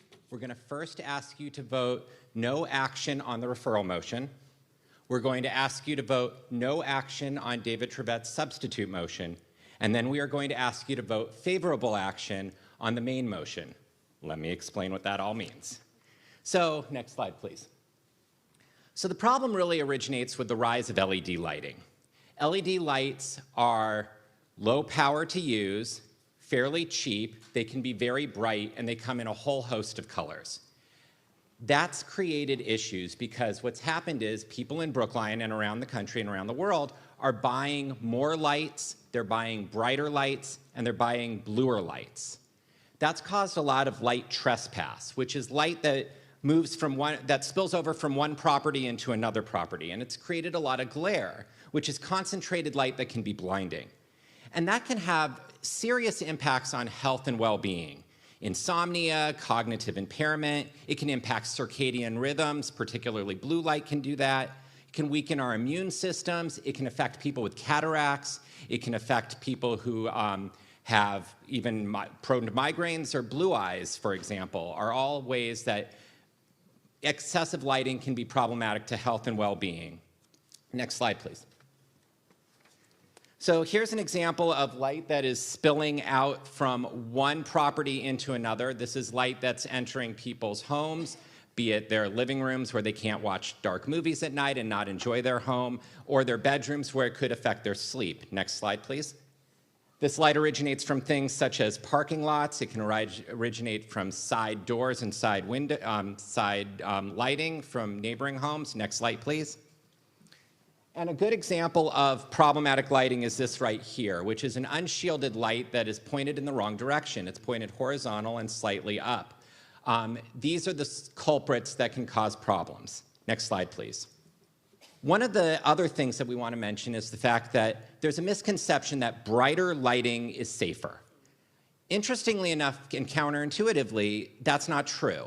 It turns out that more light and excessively bright light can be a safety hazard. It can be blinding, it can prevent you from seeing things, it can hide tripping hazards, it can create deep shadows where you can't see where you're walking. The example you have here, if you look to the right, you'll see there's a person standing in that gate when you shield the light. When you don't shield the light, suddenly that person vanishes. You don't know what's back there. More light is not necessarily better. Next slide, please. So this bylaw is all about empowering the residents of Brookline. It's about giving them the backing they need to approach a neighbor and ask that problematic lighting be addressed. If the property owner with the offending light source is non-responsive, residents are then able to escalate the issue to the town. Now, this is a nuisance bylaw. Enforcement is complaint-driven. Let me be very clear about that. Nothing happens unless somebody files a complaint, the building commissioner comes, substantiates that complaint. Otherwise, everything is status quo. This is complaint-driven. It's also a general bylaw that looks forward and backward, unlike a zoning bylaw that only looks forward. And this is critical when we're talking about lighting, because one of the big problems is that all it takes to make an existing lighting fixture a problematic nuisance light is somebody going to Home Depot and buying an excessively bright blue bulb. Suddenly you've got a problem. So you need something that covers existing structures as well as things that are happening in the future. It was written in close collaboration with the building and planning departments, and the building department feels this is something they can effectively enforce. Next slide, please. So this applies only to residential areas and light originating from residential properties. It has clear metrics defining allowable light trespass using standards that have been found in bylaws across the Commonwealth and across the country. Places like New Haven, Boulder, and even our neighbors over in Cambridge. That level is 0.1 foot candle. That's 10 times the brightness of the full moon on a clear night. So that gives you an idea of how much light can spill into your neighboring yard before it becomes a potential nuisance. It has criteria that clarifies all the different types of lighting that cause a nuisance, including maximum illumination levels, color temperatures, time limits for motion sensors. And one of the things that's really important about this is that we know that the vast majority of people in Brookline do not mean to be bad actors and probably do not realize they have a nuisance light. So we wanted to make sure there were safe harbors so those residents who are the ones that are the owners of the nuisance light can easily remedy it in a way that is either free or incredibly cheap. And the reality is most solutions are as simple as tilting the angle of the light that exists or changing out the bulb. Next slide, please. What this is not, it doesn't apply to commercial, it doesn't apply to public monuments or public property. It's not anti-lighting, it doesn't ban light bulbs. Again, the change only occurs after a verified nuisance complaint. This also doesn't prohibit any light that extends on public walkways. Next slide, please. So we're going to first vote, ask you to vote no on referral. Town meeting, we met in November on a lighting rule back in 2024, and nothing happened.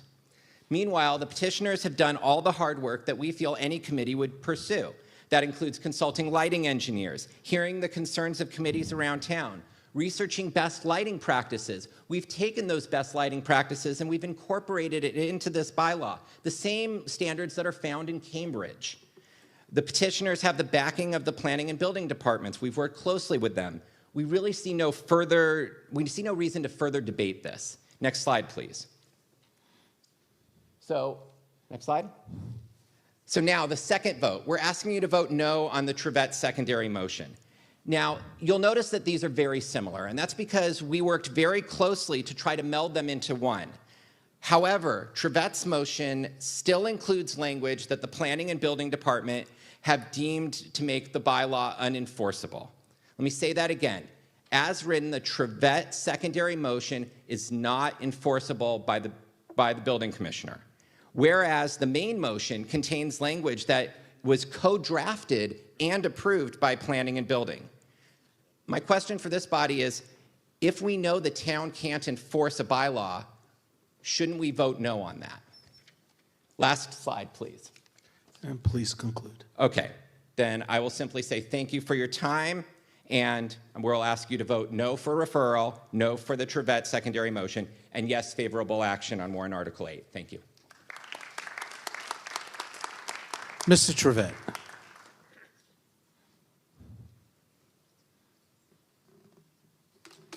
Thank you, Mr. Moderator. Good evening. I'm David Trevette, Town Meeting Member from Precinct 2, speaking for my substitute motion. In the course of hearings on the petitioner's article, there have been numerous references to dark sky principles. One of those principles is essentially that lighting should only illuminate what it's intended to illuminate. Well, I feel the same way about legislation. Legislation should only regulate what it's intended to regulate. Only one of the two versions in front of you adheres to that principle, and that's my substitute. It only regulates lighting nuisance, while the petitioner's article does vastly more. Some of you may have thought that the standards that were being referenced in the petitioner's article were things that were already well established in our bylaws. That is not the case. You are being asked by their motion to approve a brand new set of standards for outdoor lighting. For the most part, the same standards that were presented to town meeting a year ago and not adopted. Please note that planning agrees with this view of things. In emails I've received, in fact, a direct quote is, "It is imperative that there be standards for outdoor lighting as indicated by the shall and shall not language that appears in the petitioner's article in subsection 4. In my personal opinion, with all due respect to the moderator, that seems like a huge increase in scope, adopting new outdoor lighting standards as opposed to just dealing with nuisances. None of that standards language was in the petitioner's article when it was originally submitted 2 months ago. It was not in the published warrant for this meeting. It was only added by planning roughly a month ago. Furthermore, these proposed standards have received almost zero attention in all the hearings that have been held on this article. They are proposed rules that have not received a full public airing or debate, rules that could potentially impact many in our town, proposed rules that most in Brookline are not even aware of. If you vote to approve the petitioner's article, you would be voting to establish new standards that say the following: your outdoor holiday lights must be turned off by 10 p.m., even if they really are tiny and not bright at all. Same for your cafe lights and other outdoor lights, with just a few exceptions. In general, your dim outdoor lighting will be subject to the same restrictions as very bright lighting. Your outdoor lighting fixtures need to be replaced with fully shielded ones, even if you can replace the light bulb with a much lower level one and eliminate most of the excessive lighting. This is true even if your outdoor fixture is installed under a porch or other structure with a roof, and the roof prevents lighting from going up to the sky. Doesn't that address a lot of the dark sky issue? I'm sure you will hear people say, well, we don't have to worry about that, because after all, this is a nuisance bylaw. Nobody's going to enforce any of this if it's not a nuisance.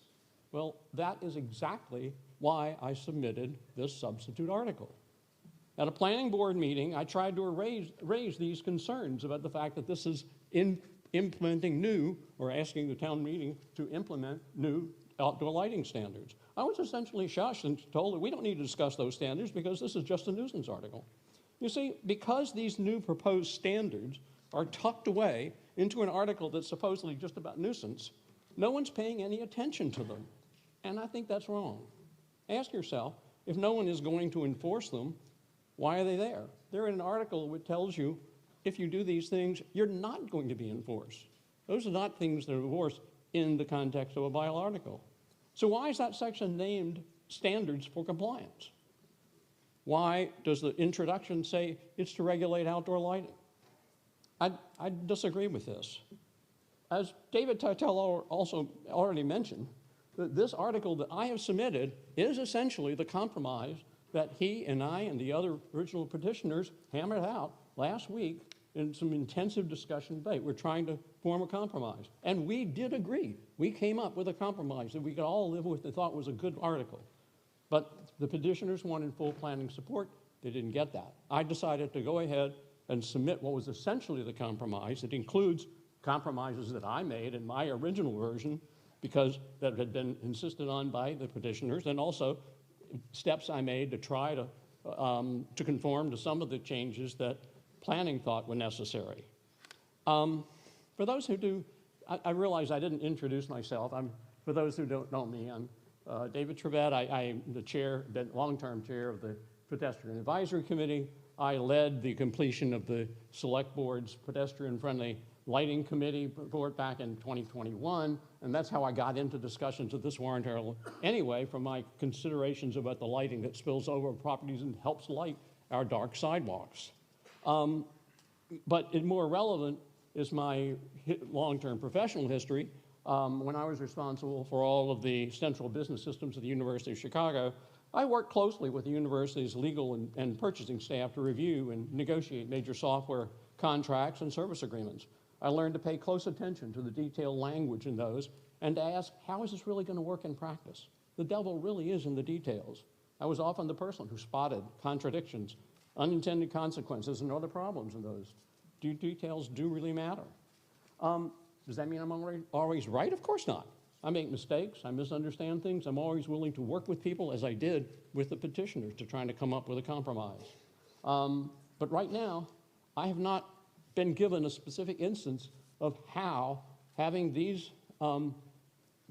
these standards in the petitioner's article would actually aid in the enforcement of lighting nuisance complaints.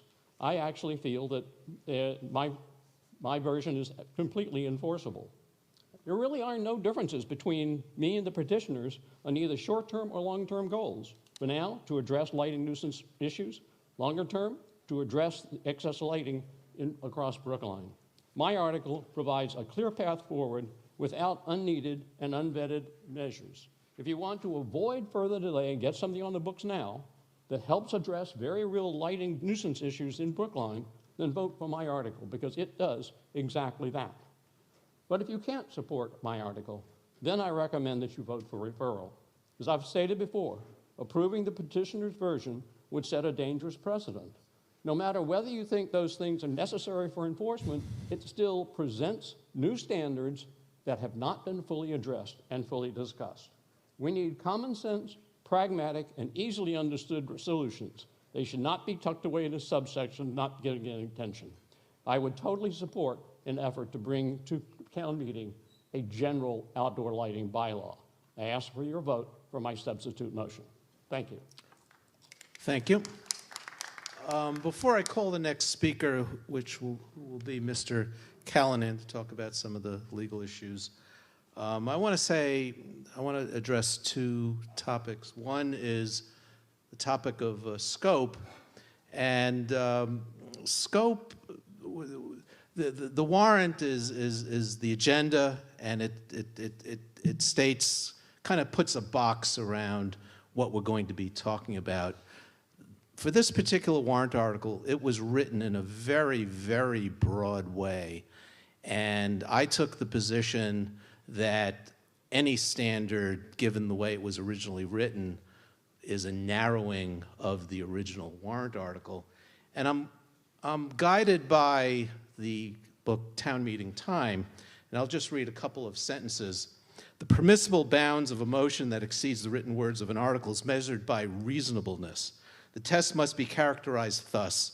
Could a reasonable person anticipate the particular motion being presented under the written article? If so, the motion ought to be considered within the scope of the article. So clearly, it was a judgment call on my part.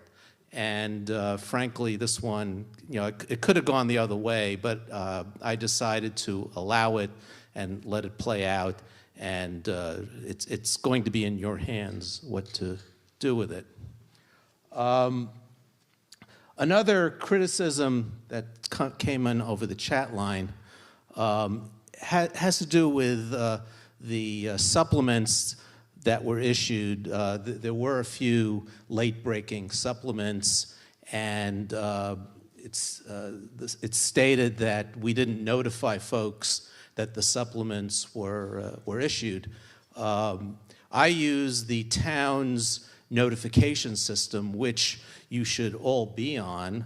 All town meeting members are put into the town's newsflash system, and if you didn't receive a newsflash today, you should you can send me an email, and I can make sure that you're on there. But I worked with the IT staff to make sure all town meeting members are included. And I don't use the TMMA listserv for that kind of information because there's a broader audience than just town meeting members for that kind of information. So I would suggest you watch your email. And of course, all the supplements are on the Town Meeting Files website also. And the news flash itself, the text of the news flash is at the very top of the Town Meeting Files website. So with that said, Mr. Callanan.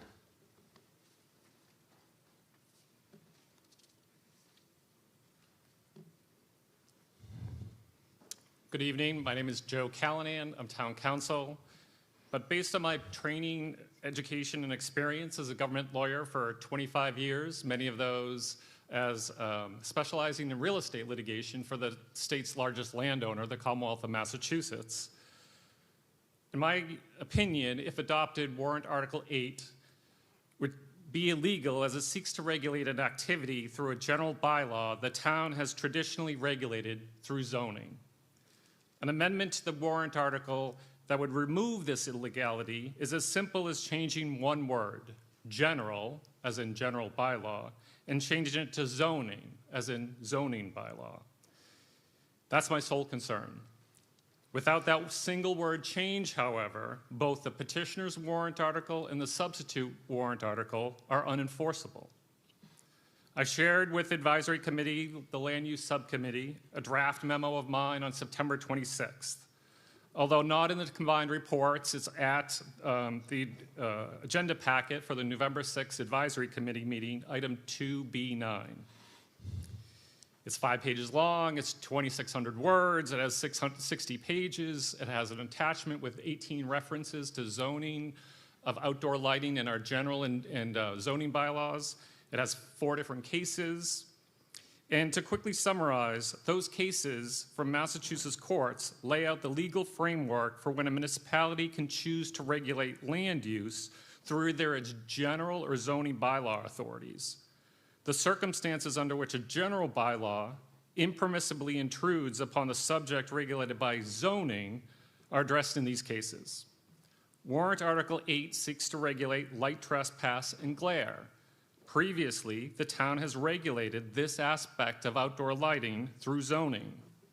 In Rayco, one of the cases, the Massachusetts Supreme Judicial Court said that municipalities cannot enact a general bylaw after the municipality has a history of previously regulating that same activity through zoning. Like Rayco, in the Massachusetts Appeals Court case Spendlinghauser, the town could not do the same thing as the municipality in Rayco, regulate through a general bylaw what they had a history of regulating through zoning. Warrant Article 18 seeks to repeat that mistakes those two towns made. And we should learn from their mistakes and do something different. Because we don't want to repeat the mistake that Brookline made too. In 2011, Brookline adopted a neighborhood conservation district bylaw. Brookline adopted that bylaw as a general bylaw and not through zoning. The Massachusetts Land Court rejected that in 2019, that the town's argument that the neighborhood conservation district general bylaw merely supplemented the zoning. The court said supplement was not what the town was doing, but supplant and effectively replacing through a general bylaw what had been in zoning. So here, Warrant Article 8 would effectively replace and supplant, not supplement, what's already in our zoning. If Warrant Article 8 were to pass and be challenged in court, as in Hancock Village, Warrant Article 8 would fare no better. Thus, I want to remind you that a motion of doubtful legality would be in order, and I will conclude by thanking you for taking the time to listen to me, and I'm happy to answer any questions anyone will have. Thank you. Mr. Pollack.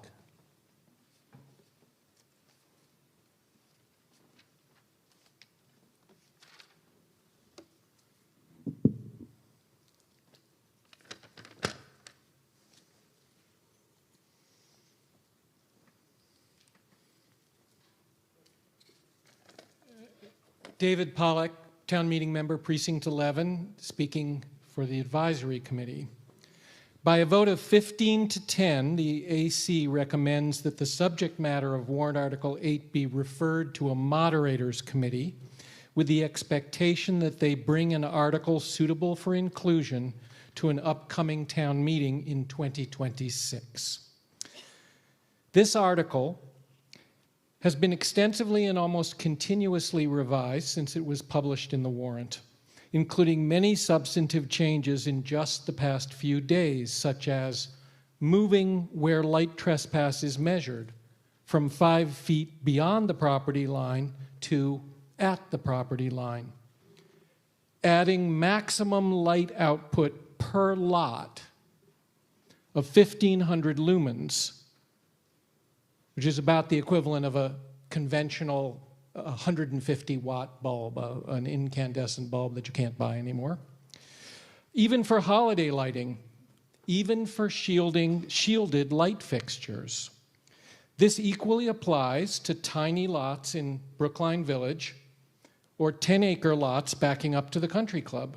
It applies to multiple buildings on a single lot to be limited to only 1,500 lumens of outdoor lighting. And to my knowledge, there's been no discussion of this by any board or committee. The article originally applied to all commercial and residential lighting. Then it was changed to outdoor lighting in areas where solely residential uses are allowed. Then it changed to outdoor lighting in residential areas originating from private residential properties. And most recently, that was changed to outdoor lighting in residential districts originating from private residential properties. In any case, the current version doesn't protect residents living in mixed-use districts, and it doesn't protect anyone from nuisance lighting originating from non-residential or even mixed-use properties. Across 4 long AC meetings, there wasn't a single comment that this isn't a worthy undertaking. But AC members again and again expressed concerns about quite a few specific aspects of the proposal. Nobody liked the added 10 p.m. to 6 a.m. limitation. The article's purpose is, quote, to prohibit excessive outdoor nighttime lighting. And it was suggested that this language is simple, elegant, and definitive. Or perhaps say dusk to dawn to mirror how our parks are regulated. AC members objected to the added do's, don'ts, and prohibitions that David Trevette also has flagged, and that aren't related to either glare or light trespass. AC spent most time on the need for objective, measurable standards, which were lacking from the original version and from the first major rewrite. We now have measurability for light trespass. 0.1 foot candles at the property line may or may not be the right metric, but it is clear and it is practicable and implementable. However, no such objective standard exists in the petitioner's version for glare, which is defined as light that causes visual discomfort or reduced visibility. This is a subjective determination that will fall on the building commissioner, and when he levies a fine, he will have to explain his ruling on appeal to the zoning board.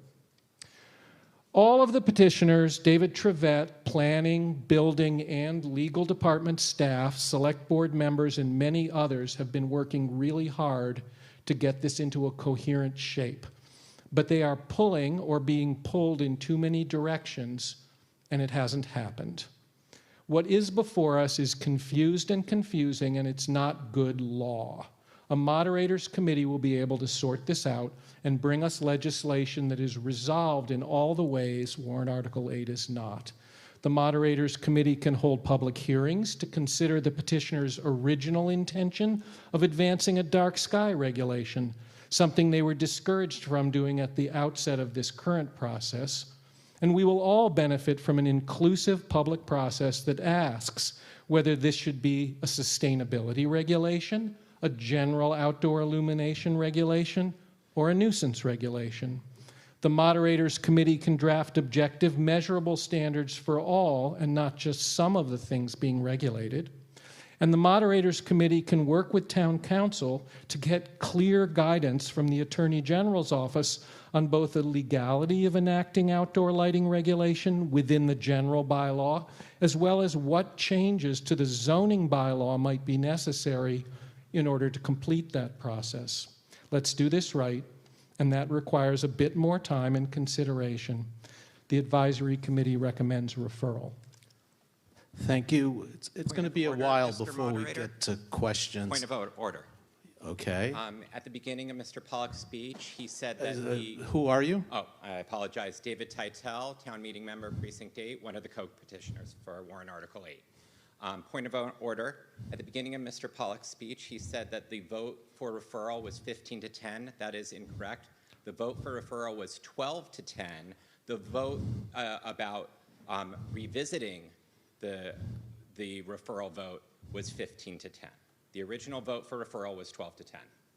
Okay, and then there was a subsequent vote to whether to reconsider, and that was 15 to 10. Not 12. Okay. Mr. Benka.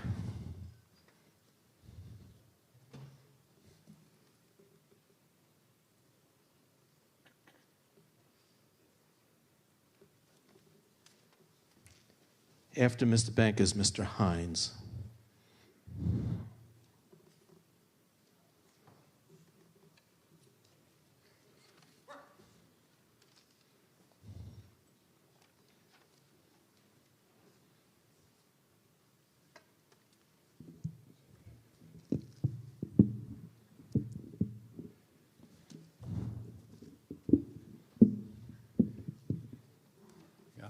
Thank you. Dick Benka, Precinct 14. I'll be addressing only one issue, whether action under Article 8 is legally permissible. There is agreement that sources of nuisance, such as light trespass, are appropriately and effectively addressed through general bylaws. Examples are our noise bylaw, our leaf blower bylaw, our general nuisance bylaw.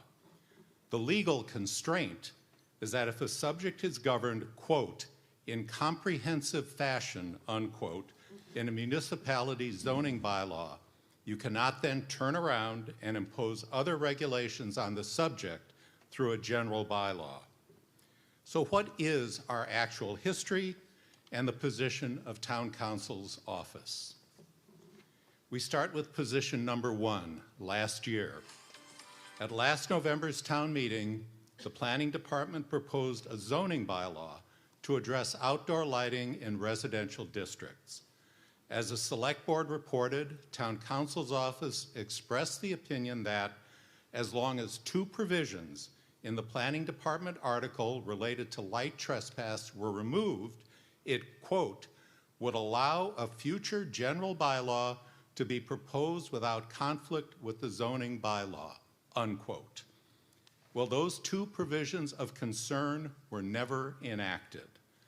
We're therefore in the position where the November 2024 opinion, quote, would allow a general bylaw to be proposed without conflict with the zoning bylaw.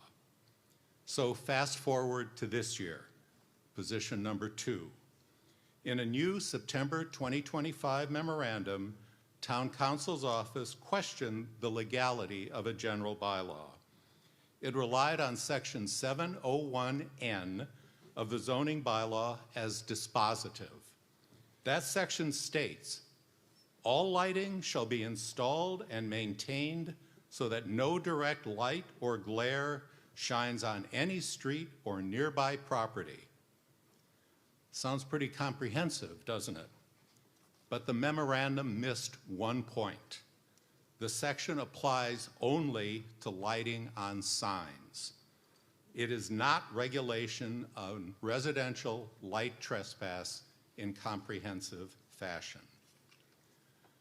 It has been argued that there were at one time provisions in the zoning bylaw regulating light shining on abutting properties. Those sections were, however, changed in 2016. Such language for almost a decade has expressly applied only to signs. Again, no regulation of residential light trespass in comprehensive fashion, now or in the recent past. And it's also been argued that despite the absence of any comprehensive zoning prohibition of residential light trespass for nearly a decade, the building commissioner has acted as though such a prohibition does exist. Any penalties would, of course, be legally unenforceable. And as the building commissioner explained to the advisory committee, his enforcement efforts are in reality mediation and, I quote, jawboning, unquote. So again, no comprehensive zoning bylaw regulation. In sum, we might argue down the road about the legal impact of reaching back to something that is a decade old. But we won't even have a chance for a definitive resolution of the legal question unless some version of Article 8 is enacted by town meeting. Thank you. Thank you. Mr. Hines for the Planning Board.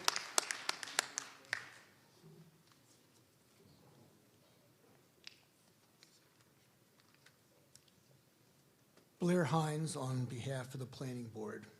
We've reviewed this proposed outdoor lighting on 2 different occasions, last year and again this year. And the Planning Board has been broadly in supportive of the aims. However, there was a lot of controversy in our hearing about a number of the specifics of it. And the concerns had to do with enforcement. It also had to do with the broad scope of it and whether or not,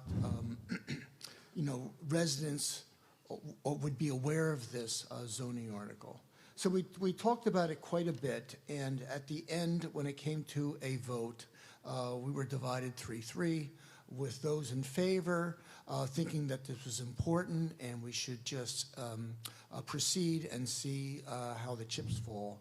And there was significant resistance on 3 other members of the Planning Board who thought that this deserved more study. Thank you. Thank you. Mr. Lynn Jones, and then Mr. Warren after Mr. Lynn Jones.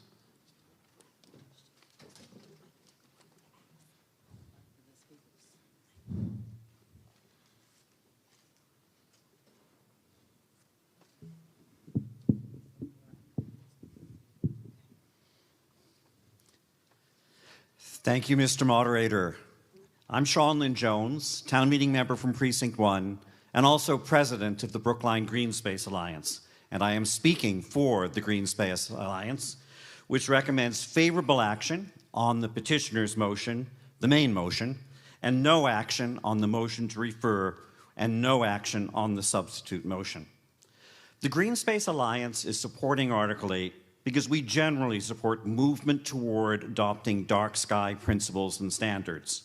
Excessive light pollution is bad for wildlife, including birds, mammals, and insects, and it's also a threat to human health, as many studies have found. We're always in favor at the Green Space Alliance of steps toward embracing dark sky principles. But beyond these general concerns and the many studies that show that light pollution is bad for humans, wildlife, and the environment, nuisance lighting is a real problem for many residents of Brookline. It's a real problem that calls for a real solution. Article 8 is that solution. Now, I'm not going to repeat everything that other proponents of Article 8 have said, and maybe will say in subsequent speeches, but I've got a couple of comments about what's been said in the debate so far. Several speakers have noted that the petitioner's current motion is quite different from the original language of the warrant article. I think they should be commended, not criticized for doing that. As Winston Churchill said, "There is nothing wrong with change if it is in the right direction." Now, to put that in slightly more modern language, working to make something better is a feature, not a bug. We should thank the petitioners for listening and working with town staff and modifying their motion to improve it. Now, there are some legal issues associated with this article, and town council has questioned its legality. Former Select Board member Dick Benka, the petitioners and others have a different opinion.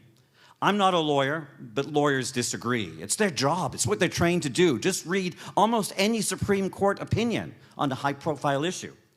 But in this case, I think the key is to go ahead, determine the legality by passing the bylaw and seeing if the Attorney General's office approves or rejects it. I can recall very clear cases where previous town councils who were not in this room have told the advisory committee that it was doing the same thing, moving forward with something of dubious legality. But it turned out that it was approved by the AGO, never challenged, and is still on the books. I want to end with a quotation from Oscar Wilde. It's always wonderful to quote Oscar Wilde and Winston Churchill in the same speech. Oscar Wilde said, "We are all in the gutter, but some of us are looking at the stars." How does that apply to Article 8? Life isn't perfect. Life is hard. Nothing is perfect, but some of us can overcome that. If we can deal with nuisance lighting, regulate it, we can see the stars. I recommend, Green Space Alliance recommends favorable action on the petitioner's motion, the main motion, and no action on the referral motion and the substitute motion. Thank you very much. Thank you, Mr. Warren, and Mr. Hebert is after Mr. Warren. Before you start my clock, I wanted to let my wife know I blew $60 on a light meter. It came today. I have another gadget. This is what a light meter looks like. And you are? Thank you, Mr. Moderator. I am Paul Warren, speaking for the Select Board. Article 8's objective of reducing glare, limiting light, trespass, and protecting residents' ability to sleep is a worthy goal, our worthy goals. However, as drafted, the article contains multiple contradictions, overlapping standards, and technical ambiguities that will make it very difficult for residents to understand and for the town to consistently and fairly enforce the law. I understand I'm not speaking directly into the microphone. I'm going to highlight 5 key challenges in the next few minutes. First, Article 8 includes disparate standards that determine whether lighting is legal. A homeowner must simultaneously satisfy the following: a 0.1 foot candle limit at the property line using a light meter like this, a 1,500 lumen cap per lot, and a subjective glare determination by the building commissioner. The problem is that these standards do not correlate. Foot candles is a measurement of light falling onto a surface. Lumens measures light output at the source, and glare is a human perception. So under those standards, a fully shielded 1,500 lumen fixture, which is very bright, may produce 0 light trespass. An unshielded 150 lumen bulb, which is very dim like a nightlight, may still violate the foot candle limit. A fixture that meets both lumen and foot candle standards can still be declared a nuisance if the inspector perceives glare. This means that the same light can be legal under one standard and illegal under another, thereby confusing residents. Is someone saying they can't hear me? Thereby confusing residents. I lost my place. While granting enormous discretion for enforcement. And it puts people in an impossible position when trying to determine how to make their property compliant, to preempt a complaint or to just be a good neighbor. Ask yourself, would you be able to assess your property's compliance to the law? Would you be able to confidently buy compliant bulbs or light fixtures at the hardware store with these regulations in hand? If you're going to assess your property, go buy one of these. They're about $60 on Amazon, or you can spend $300 if you want to get a really high-end one.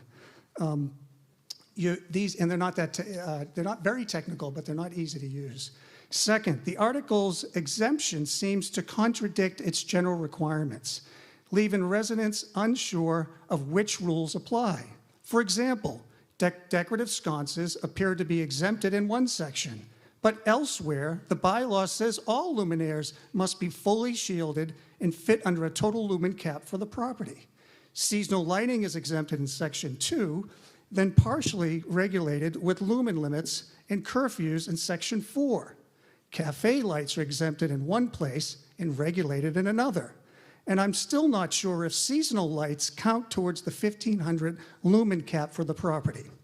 With conflicting exemptions and restrictions, residents won't know whether their lights are permitted, prohibited, or something in between. We should not pass bylaws where residents cannot easily determine compliance by simply reading the text of the law. Third, the measurement protocol seems technically flawed and will likely generate inconsistent results. The bylaw requires the building commissioner to measure foot candles with a light meter, as I showed you, at the property line, 5 feet above grade, aimed towards the light that's in question. But the law does not address real-world conditions that could dramatically affect foot candle measurements, including ambient street lighting, snow and wet surface reflectivity, seasonal foliage, time of night, moonlight, and variations in how you hold a light meter and the inspector's technique. Foot candle measurements by light meters are highly sensitive. A shift in a few degrees in the meter orientation can dramatically affect the reading results. Without standard conditions, two inspectors can come to opposite conclusions about the same light. This is not a recipe for fair and consistent enforcement. Fifth, the overall enforcement scheme is confusing and grants broad, unguided discretion. To enforce the bylaw, the commission must do the following: take a complaint, make a subjective determination of glare, determine where the legal property line is located. How's he going to do that? Perform a foot candle measurement, evaluate shielding, calculate total property lumens, consider exceptions for safety and security, decide on amortization periods, and ensure consistency with dark sky certification. Yet the bylaw gives no hierarchy for resolving contradictions between these requirements. One inspector may emphasize glare, another may rely on foot candles, another may simply deny a complaint because lumens are low, and another may grant a safety exception. The variability means that enforcement could easily appear arbitrary, and two neighbors with identical lighting situations could receive very different outcomes. And finally, the bylaw creates confusion by attempting to regulate both health-based impacts and aesthetic lightings. The article's stated purpose is focused on nighttime nuisance, sleep deprivation, and excessive light. Yet children and others who go to bed in the early evening will not benefit from the regulations since they are only in effect from 10 p.m. to 6 a.m.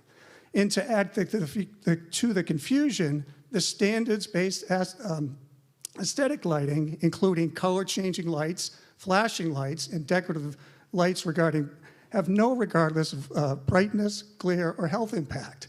These don't affect health. This mixes public health regulation, aesthetics, preference, making it hard to understand what problems we're trying to solve. In conclusion, Article 8 claims to aim to address a real issue. We believe that's important. However, as drafted, the included standards and enforcement are confusing, sometimes contradictory, and likely result in inconsistent and arbitrary enforcement. So before we impose a bylaw that affects virtually every resident in Brookline, we should ensure that the standards are clear, consistent, and fair, and easily understood by the public. By a vote of 4 in favor and 1 opposed, the Select Board recommends that Article 8 be referred to a Moderators Committee. Thank you. Mr. Hebert.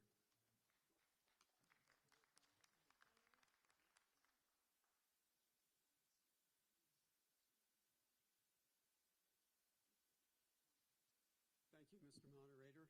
I'm John Hebert, Precinct 7, and I am speaking in support of the substitute motion on Article 8, or if that fails, or if you don't like it, to refer Article 8 for further examination. Let me explain why. The original intent of this legislation was to address and mitigate excessive nuisance lighting. Built into its statement of purpose is the wording to prohibit excessive nighttime lighting, which narrows the reaction to such lighting from a response to an existing condition to a prohibition, which invites addressing the problem preemptively. And so, as this proposal wound its way through the various committees and boards, the treatment, if not the scope, became more rigid and prescriptive. As a result, the petitioner's amended motion, reflected in Combined Report Supplement Number 4, defines compliant lighting with a long list of preemptive shalls and shall nots, stipulating lumens, Kelvin temperatures, blinking and flashing and shielding, and narrowly restricting the hours such lighting can be used to between 10 p.m. and 6 a.m., despite the nuisance potential starting at 4 p.m. at this time of year. I won't belabor the other points by David Trevette, or for that matter, Attorney Callahan, Mr. Banka, and the Select Board.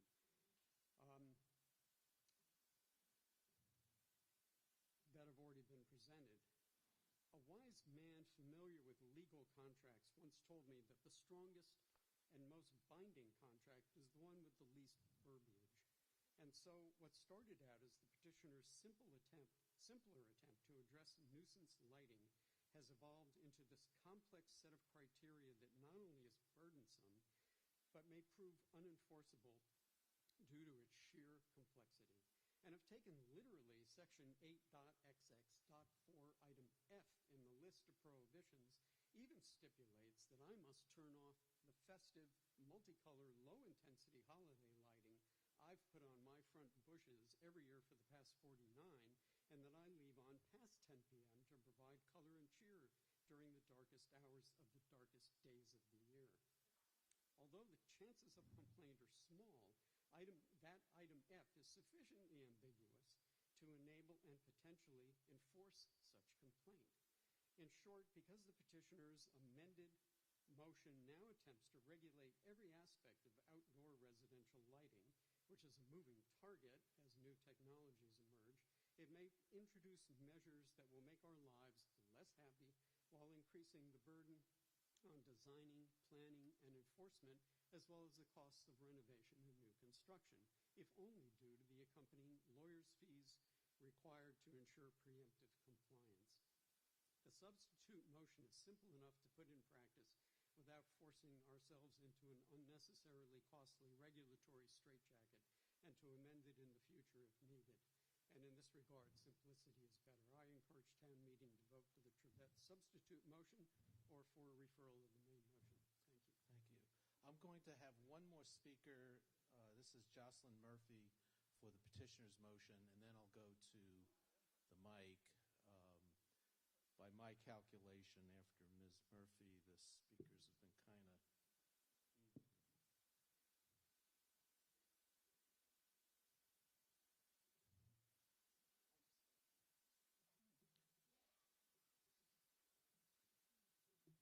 Good evening. Jocelyn Murphy, Precinct 16, asking for your vote against referral and in favor of the petitioner's motion. My comments are borrowed from a peer-reviewed article written by Dr. Mario Motta, published in the October 2024 American Medical Association Journal of Ethics. For all of human existence, people have been inspired by the beauty of the night sky and have marveled at the majesty of the Milky Way above their heads. And yet, in just one generation's lifetime, a blink of an eye, ever-present and increasing outdoor light at night has hidden this nighttime spectacle behind a veil of excessive outdoor illumination. This troubling loss is especially prevalent in industrialized nations where very few can now see the sky in all of its majesty. With the proliferation of inexpensive and brighter light-emitting diodes, or LED lighting, this trend has markedly accelerated over the past few years, along with the harms of excessive blue LED emission. Significant adverse effects to humans and wildlife from excessive outdoor light at night have been documented in multiple studies over the past 30 years. In dense urban environments where most people live, unshielded lights shine into bedrooms at night, and even small amounts are enough to suppress melatonin production. Multiple peer-reviewed articles have linked melatonin suppression to a higher risk of hormonally linked cancers, such as breast and prostate cancers, along with depression and Alzheimer's disease. In response, 16 states and cities and towns across the United States and Europe have adopted the American Medical Association's recommendation to keep outdoor lighting below 3,000 Kelvin. Article 8 proposes a standard. In addition, improperly shielded light fixtures can result in glare which is uncomfortable to the eye and in some circumstances creates road hazards. This is exacerbated in older drivers who are more likely to have eye imperfections that scatter light. Glare from residential lighting fixtures can be greatly mitigated by proper design, shielding, and installation so that light does not shine above 80 or 90 degrees from horizontal. Article 8 promotes shielding. The environment is also a casualty of excessive lighting. There is robust literature documenting the environmental damage caused by excessive outdoor light to birds, insects, mammals, and even plants. The photographs behind me, next slide please, are real cases of intrusive lighting and glare that are disturbing to residents in my neighborhood, and I guarantee that such excessive lighting exists in your neighborhoods as well. Perfect is the enemy of good. Rather than referring this subject once again, please join the 64 other cities and towns in Massachusetts that address excessive lighting in their bylaws and ordinances and vote against the referral and in favor of the petitioner's motion. Thank you. Thank you. Ms. Priestley. Vina Priestley, Precinct 4. Quick question. So we're in my precinct, we had an issue with this, and I just want to make sure that is the building department going to be educated on the new rules that are implemented, because we had an issue where they had passed something and then we had to go back and fix items. Specifically in my precinct, we had an issue of this, and the building department passed plans and then we had to redo them. Looking at the staff to see who's drawing the short straw on this. It's Mr. Bennett.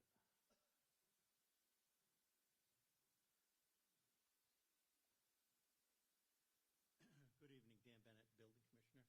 Could you, I don't So really in Juniper understand- Gardens, we had an issue where we had to redo lighting there.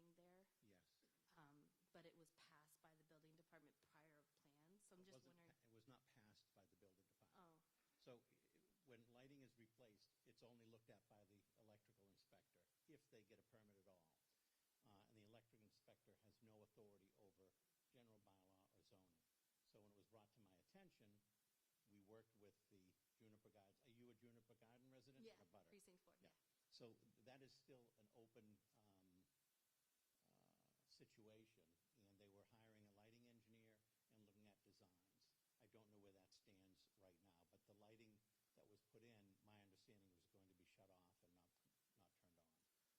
Yeah, if for a specific situation, I would suggest you kind of go offline Sorry, with Mr. I was Bennett. just wondering if that's going to be provided to people before, like if they go to put a permit in, is those decibels going to be provided to your electrical department so people don't have to redo,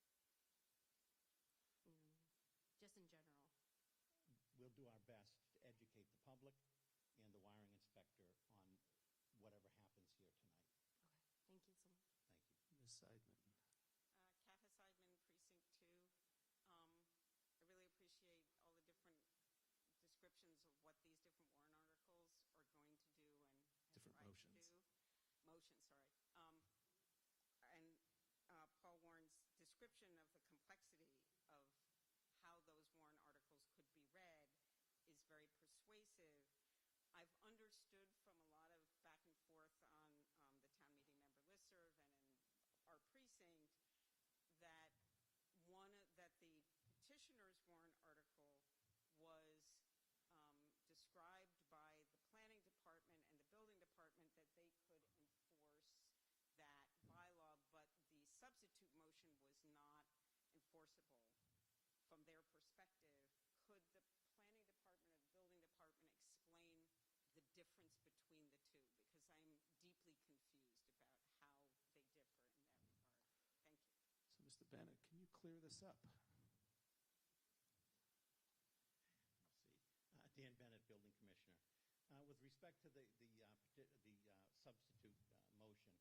there were terms in there that I was not comfortable with. Typically, we use standards and we use shall and shall not in most of our regulations. The substitute motion did not have shall and shall not, or maybe it was limited, and there was criteria, which people can confuse to not meaning, required. So that was my specific comments on that. So to extend that to the kinds of concerns that Mr. Warren had, can you see any complexity arising in your world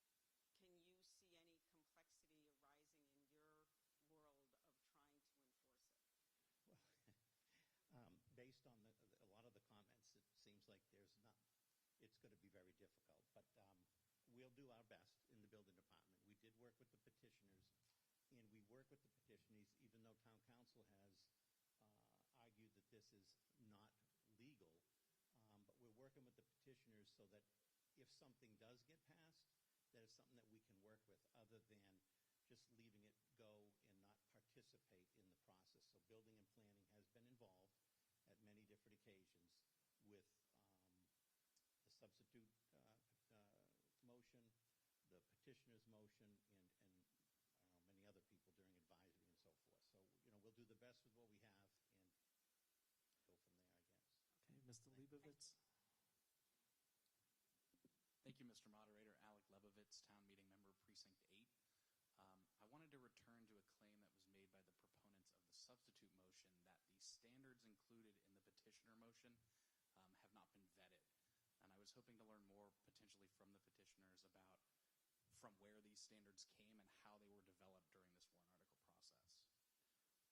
Okay, Mr. Titel. Very briefly.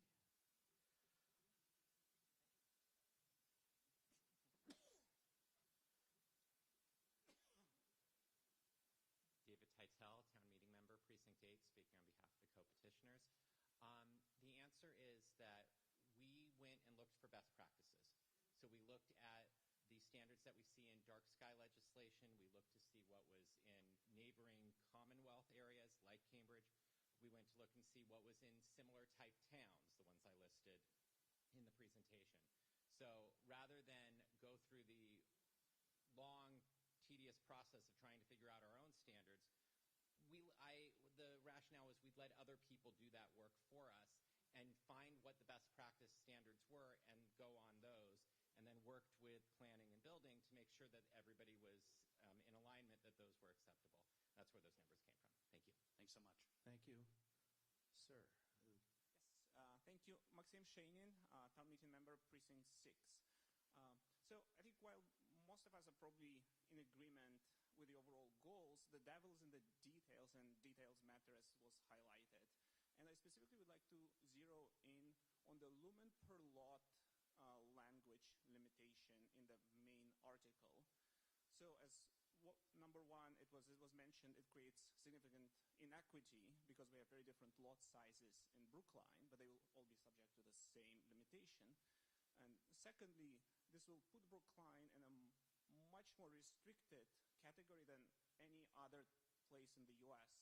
As I was looking, Cambridge and Somerville, which petitioners referenced, and while they have actually quite more technical and restrictions in other places, they do not limit the lumens per lot.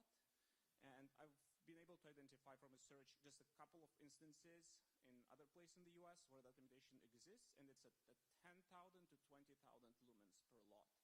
So my question to the petitioners is, how do they justify this very stringent limitation of 1,500 lumens per lot? Thank you. Mr. Titel? Mr. Shane, are you an engineer? Scientist by training. There you go. I might sit closer next time. David Titel, Town Meeting Member, Precinct 8, speaking on behalf of the co-petitioners. So the answer is that, remember, these are all the rationale for putting all of these rules in, including the lot limit, is to create guardrails for when a nuisance complaint happens. These are the sort of the check marks of, is this the case? So the answer is, if there is trespass, one of the reasons could be because the unit has exceeded 1,500 lumens. In that case, that would be a way to attack the trespass. If you can bring that down, that's the way to get the foot candle measurement down at the property line of the impacted person. So just the same way, it could be a color temperature question. It could be total lumens, as you said. It could be the fixture's angle. There are different ways of getting there. The rationale behind all of this was to create safe harbors. So this is the thing I can do as the person who's causing the problem, simply and easily, so I've remedied the situation. That's the rationale. Okay. So if I may one just, more, yeah, just quickly. I appreciate, but I think I didn't hear the reply as to why should this condition for Brookline be much more stringent than any other place in the U.S.? So those were numbers that we worked on in collaboration with building and planning. So that was the origin of that number. Thank you. Mr. Birnbaum. Hello, Lee Birnbaum, town meeting member from Precinct 9. I had a question about the town council comments. Sounds like we're being told that we can never regulate in regular bylaws anything that's ever been covered in the zoning bylaw. But I'm confused. Like we, for example, have a sign bylaw, section 5.8, which augments the zoning bylaw on signs. This, I believe, is actually pretty recent and must have been approved by the AG's office. Section 5.10.3 about neighborhood conservation districts defines a lot of the neighborhood character of the Greater Tuxteth Neighborhood Conservation District, for example, including things about the scale, massing, and configuration of buildings, which seem like zoning things to me, at least as a non-lawyer. And that one was thrown out by the court. That one was? Yeah. Okay, well that explains that. I guess we need to have those bylaws updated, right? Well, with Article 4. Yeah, no, I know. That was the joke. Quickly. But then back then on the sign bylaw, and admittedly it was a very quick look through, while sitting here during the session. Like, why is that allowed? What is the difference between that situation where we're augmenting zoning and this situation where it also sounds like we are augmenting zoning? Mr. Callanan, can you shed some light on that? I will do my best. Joe Callanan, Town Council. So I tried. That's a problem, our sign bylaw, which is Dick referred to that when I realized that we regulate lighting both in general bylaws and zoning bylaws. So there's a process you can go through to try to figure out and kind of have the Venn diagram not overlap each other. You can supplement. Generally, the AG's office has only allowed it in cannabis, where you can regulate cannabis, but you can license it through general bylaws. I've found 17 different times the AG's office has looked at the cases I referred to in deciding bylaws. In 5 different circumstances, they allowed them because there was no history. 12 different times they disapproved them because there was a history. In no circumstance did they ever approve a bylaw because you did a little, but it wasn't comprehensive enough. So the fact that you refer to you refer to our sign bylaw being a problem, it is a problem. But there's ways that we can try to separate them out so they don't overlap and cause conflict. But it was approved by the AG's office. So was the bylaw in Rayco, but a court overturned it. So was the bylaw in Sperling House, but a court overturned it. So was Hancock Village, but the court overturned it. Yeah, a judge can decide anything about anything, right? Right. Yeah. Thank you. Now, Mr. Hebert, you've already had 3 minutes. I have a question. Okay. Quickly. It regards legality, and we were told. And who are you? Oh, who are you, Mr. Hebert? John Hebert, Precinct 7. Sorry. We were told that the main motion is illegal, and apparently because of the confluence of zoning bylaw with regular bylaw. And I'm wondering that if the zoning bylaw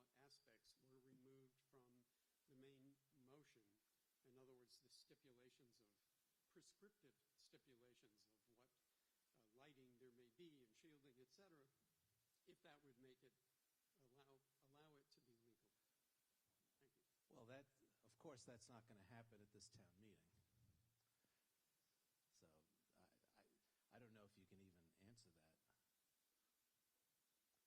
So it's kind of a hypothetical. Yeah, it's a little bit of a hypothetical.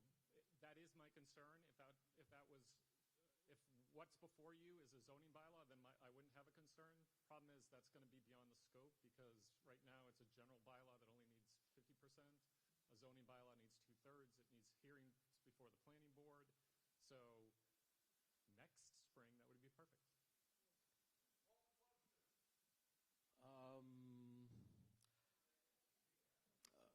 Okay, I'll take the motion to terminate debate. You see who's at the microphones, Mr. Richmond, Mr. Ananian, Mr. Gladstone, Mr. McKenzie. I have two more speakers who are in favor of the petitioner's motion, Janice Kahn and David Perlman. So that's the lay of the land. So there you have it. So I'll allow a vote, and this will require a 2/3 vote to terminate debate. We're ready? Drop the vote.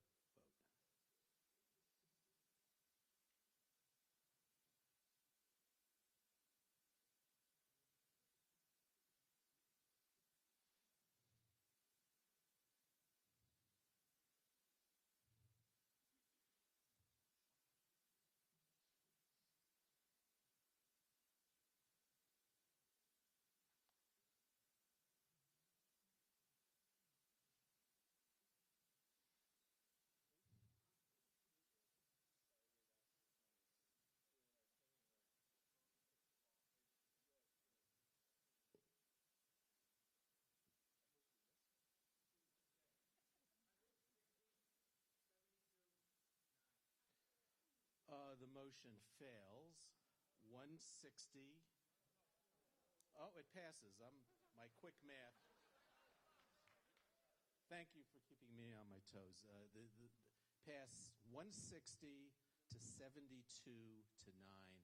Quick math is you double the no's, and if it's more than that, so doubling 72 is 142, and we had 160. So 144. And I was trained as an accountant. But I never practiced. So. Okay. So now we're ready to move towards the votes. And here's the way it's going to go.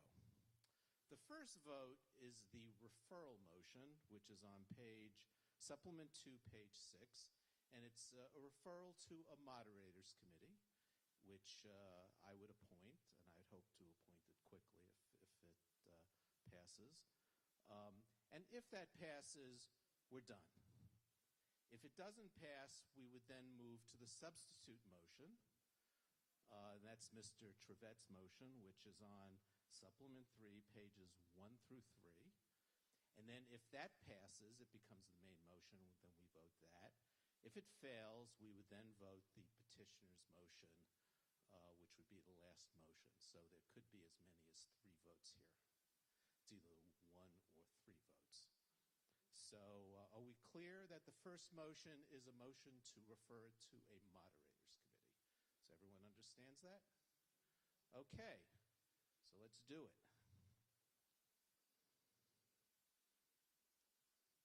Here it comes.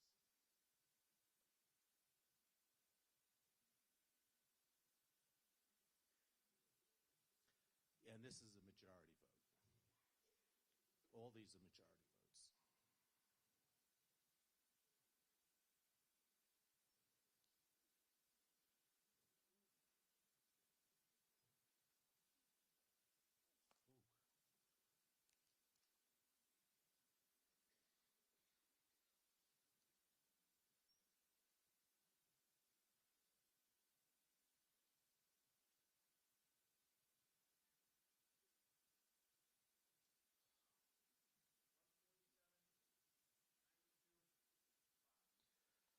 motion passes 147 to 92-5.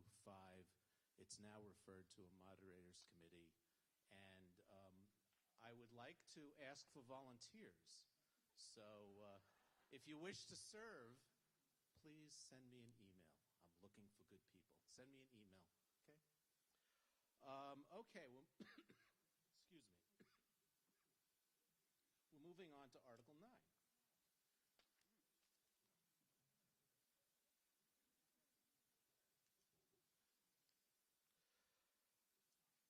And Article 9,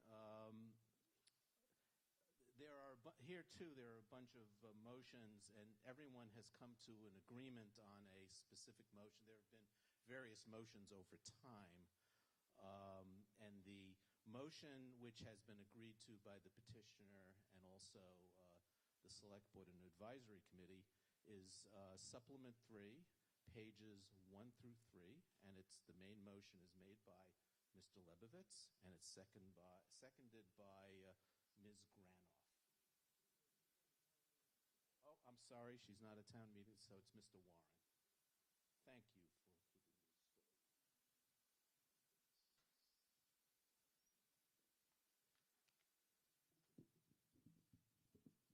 Mr. Lebovitz.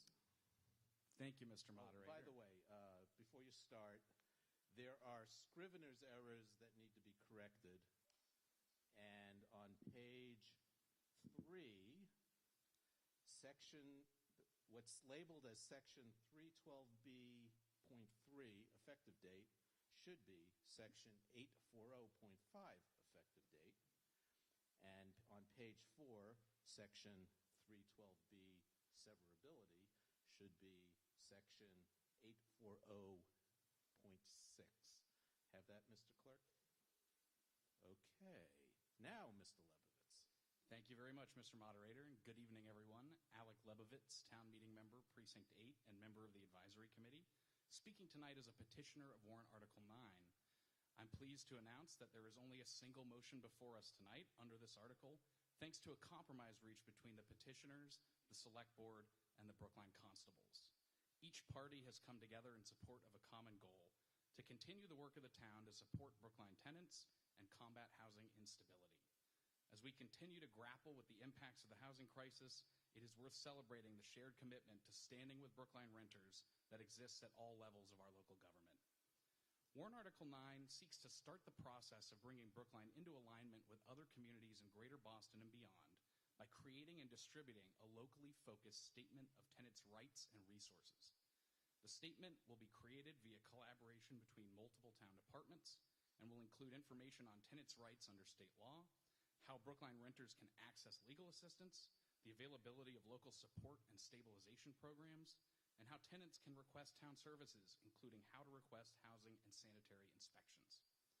The statement will be made available on the town's website and updated annually as required, and print copies will be available to residents upon request.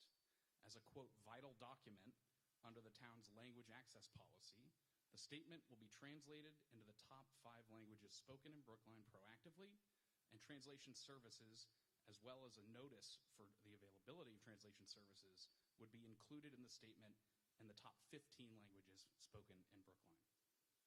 Additionally, Article 9 takes the first step in establishing a comprehensive tenant notification program aimed at providing this essential informational resource to local renters that are facing an eviction proceeding. This bylaw would require town employees and agents who participate in the service of a notice to quit or other eviction-related notice in their official capacity to provide the tenant with the statement. This will ensure that tenants facing eviction are provided with the information they need to navigate arcane legal proceedings and connect with state and local resources that can support them at that vulnerable moment. In the compromise motion before us, Brookline constables are exempted from mandatory compliance with this provision. However, the constables who helped negotiate this motion have committed to voluntary compliance going forward. Based on court filing data from this year, voluntary compliance by the constables will ensure that approximately 40 to 50% of Brookline tenants who receive a notice to quit will be simultaneously provided with the statement of tenants' rights. The Petitioners intend to follow up on the passage of this article with future efforts to secure compliance from private servicing agents and the Norfolk County Sheriff's Office to extend this same protection to all Brookline renters, and in doing so bring us into alignment with Boston, Cambridge, Somerville, Medford, and numerous other communities who currently do so. Warrant Article 9 represents incremental progress towards fully implementing our Office of Housing Stability bylaw and our town's Community Health Improvement Plan, and is itself a key step towards aligning tenant protections in Brookline with our surrounding communities. Your vote tonight will send a strong message that despite the massive challenge of housing affordability and the legal constraints we face being the first town to design such a tenant notification program that can survive Attorney General review, and we are confident this motion can, and have consulted to that effect with Town Council. Town meeting stands with the rest of our governing bodies in committing to arming local tenants with knowledge and support in their time of greatest need. I believe the fundamental question before you tonight is, should Brookline tenants enjoy the same protections and rights as tenants in Boston, Cambridge, Somerville, and our abutting communities? We believe that answer is yes. And I ask you to join the Advisory Committee, the Select Board, the CDICR, the Advisory Council on Public Health in voting favorable action on the Warrant Article 9 compromise motion. Thank you very much. Thank you. Susan Granoff, who's speaking remotely, is next for the Advisory Committee. Okay. Thank you, Mr. Moderator. Good evening. I'm Susan Granoff, speaking on behalf of the Advisory Committee, which overwhelmingly recommends favorable action on the petitioner's most recently revised version of Warrant Article 9 by a vote of 21-0 with 2 abstentions. Voting favorable action on Article 9 will mean that, for the first time, our town government will be required to create, update as needed, and publish on the town's website and as printed copies upon request, a document containing essential Brookline-specific information for Brookline tenants about their legal rights as tenants under both Massachusetts and Brookline law, the eviction process in Brookline, and the resources that are available to Brookline tenants, especially those facing eviction, including potential sources of financial assistance, housing stability programs, emergency resources, and info on how to obtain legal and inspectional assistance related to housing issues. Such a Brookline-specific document does not currently exist anywhere. Generic versions produced by the state or by nearby municipalities are not adequate substitutes.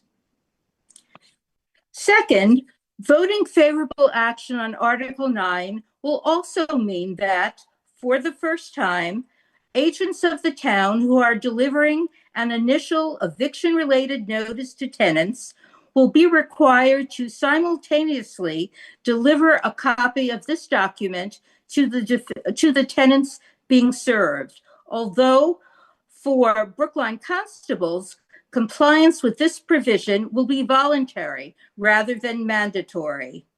This will be an important first step in developing a tenant notification program for Brookline tenants facing eviction, which can be built upon in the future. Finally, passing Warrant Article 9 will mean that, for the first time, all Brookline tenants and landlords, even tenants who are not being evicted, who simply want to learn more about their rights and obligations as Brookline tenants and landlords, will now have access to this easily downloadable, clear, accurate, up-to-date, and Brookline-specific informational document on the town website. For all of these reasons, the Advisory Committee urges you to vote favorable action on Warrant Article 9. Thank you.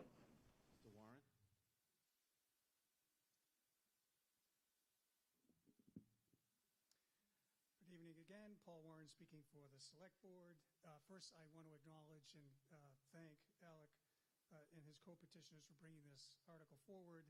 Ensuring that renters in Brookline have clear, accessible information about their rights and available resources is something the Select Board, majority of the Select Board strongly supports. The Board agrees that a comprehensive tenant's right and resources statement is a needed tool, especially for residents facing housing instability. The Board had differed with the petitioner on a component of the original article, which had to do with mandating the constables deliver this. After hearing testimony from the Department of Public Health, Town Council, and several constables that came to our public hearing, we ended up making an amendment to that. After the B&A forum, which Alec and I had fun presenting at that together and talking about it, the constables met with the petitioners after that discussion, and they had a meeting of the minds. Compromise is wonderful. The Board is very grateful that the petitioners and the constables came together with a consensus article, which now makes it optional for the constables to deliver this, which, allows the constables to avoid some of these complexities that they were getting into, financial and legal issues. They're committed to doing it voluntarily, so it's the best of both worlds. So the Select Board, by a vote of 4 in favor and 1 against, recommends favorable action on the amended article. Thank you. Thank you, Mr. Gordon, and then Ms. Frawley. No? Okay, then Mr. Gordon is the last signed-up speaker.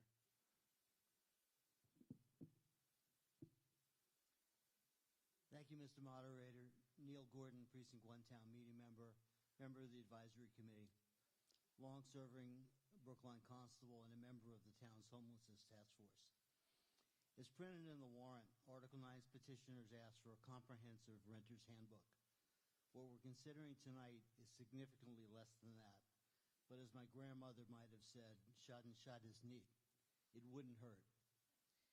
I urge a yes vote, as does Brookline PACS and Brookline for Everyone. That said, let me add some broader context to the subject at hand. This year, as a Brookline constable, I've served eviction-related notices on Brookline residents at about 35 addresses. Just 2 resulted in execution of an eviction order. COVID years aside, 2025 is more or less a typical year for me. Over 12 years, I've averaged fewer than 1 eviction execution per year, with just 2 tenants apparently becoming homeless and just 1 known to be homeless long-term.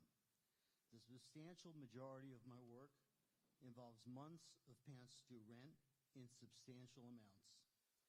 Included in those were few residents of subsidized units owned by not-for-profits, 2 at a property owned by Caritas Communities, and 2 at a property owned by Brookline Community Development Corporation. They're hardly the epitome of mean, ruthless, uncaring landlords. One former case involved an elderly owner whose tenant I described in quite colloquial terms as a serial deadbeat, so much for her upstairs being a reliable source of retirement income. Of my non-rent related cases, several involved residents who were at significant physical, fire, or health danger to their neighbors.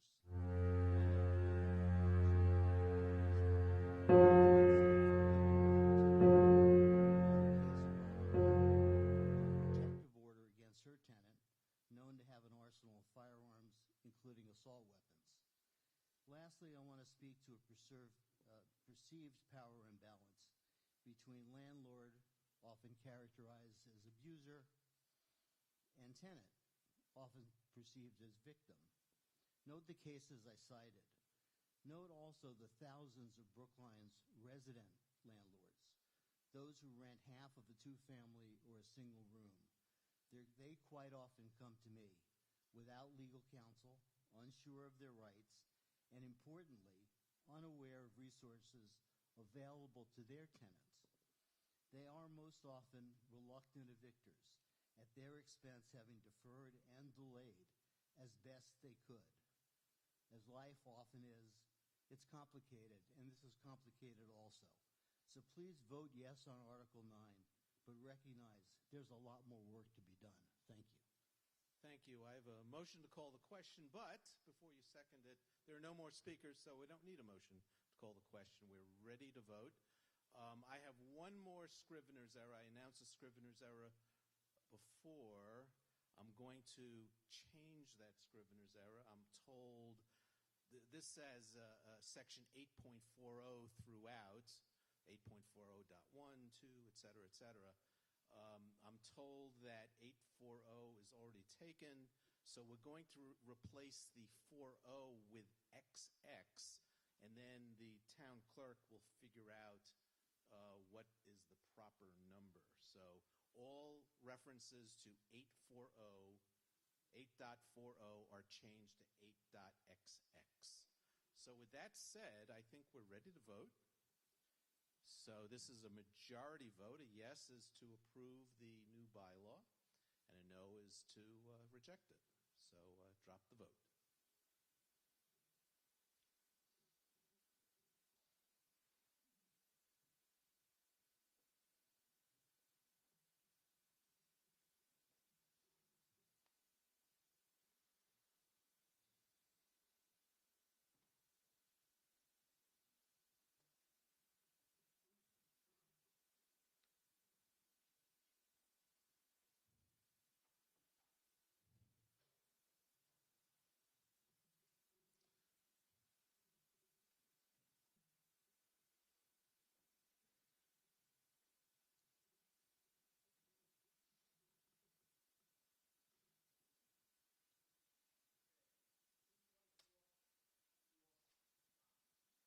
Motion passes 224, 4 no, and 5 abstain. Yes, it's 10:18. It's now, I think, we're getting pretty close to the witching hour, and I think to start a new warrant article would kind of take us beyond 10:30, and I'm kind of losing it. So I'm going to take that motion to adjourn. Do I hear a second? Second. Okay, let's drop the vote. And we will see you all tomorrow night at 7 o'clock. Please vote before you leave.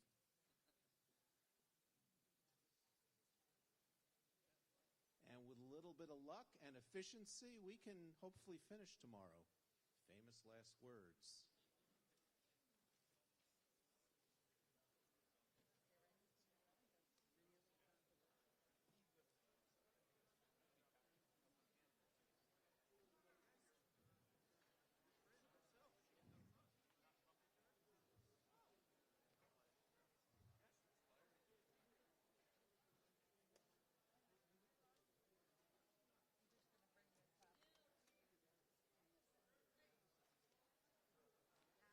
Motion passes 214 to 13 to 4. We'll see you all tomorrow.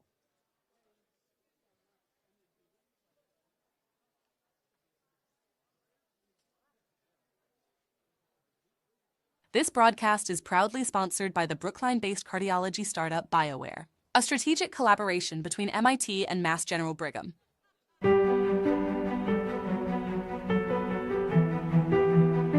BioWare is smart textile technology for cardiovascular telemedicine. Real-time wireless transmission of high-resolution medical data over the internet of 128 channels simultaneously, from the textile of your garments to the AI-powered servers at the hospital. Processed, analyzed in milliseconds, presented in a clear and organized interface to your doctor.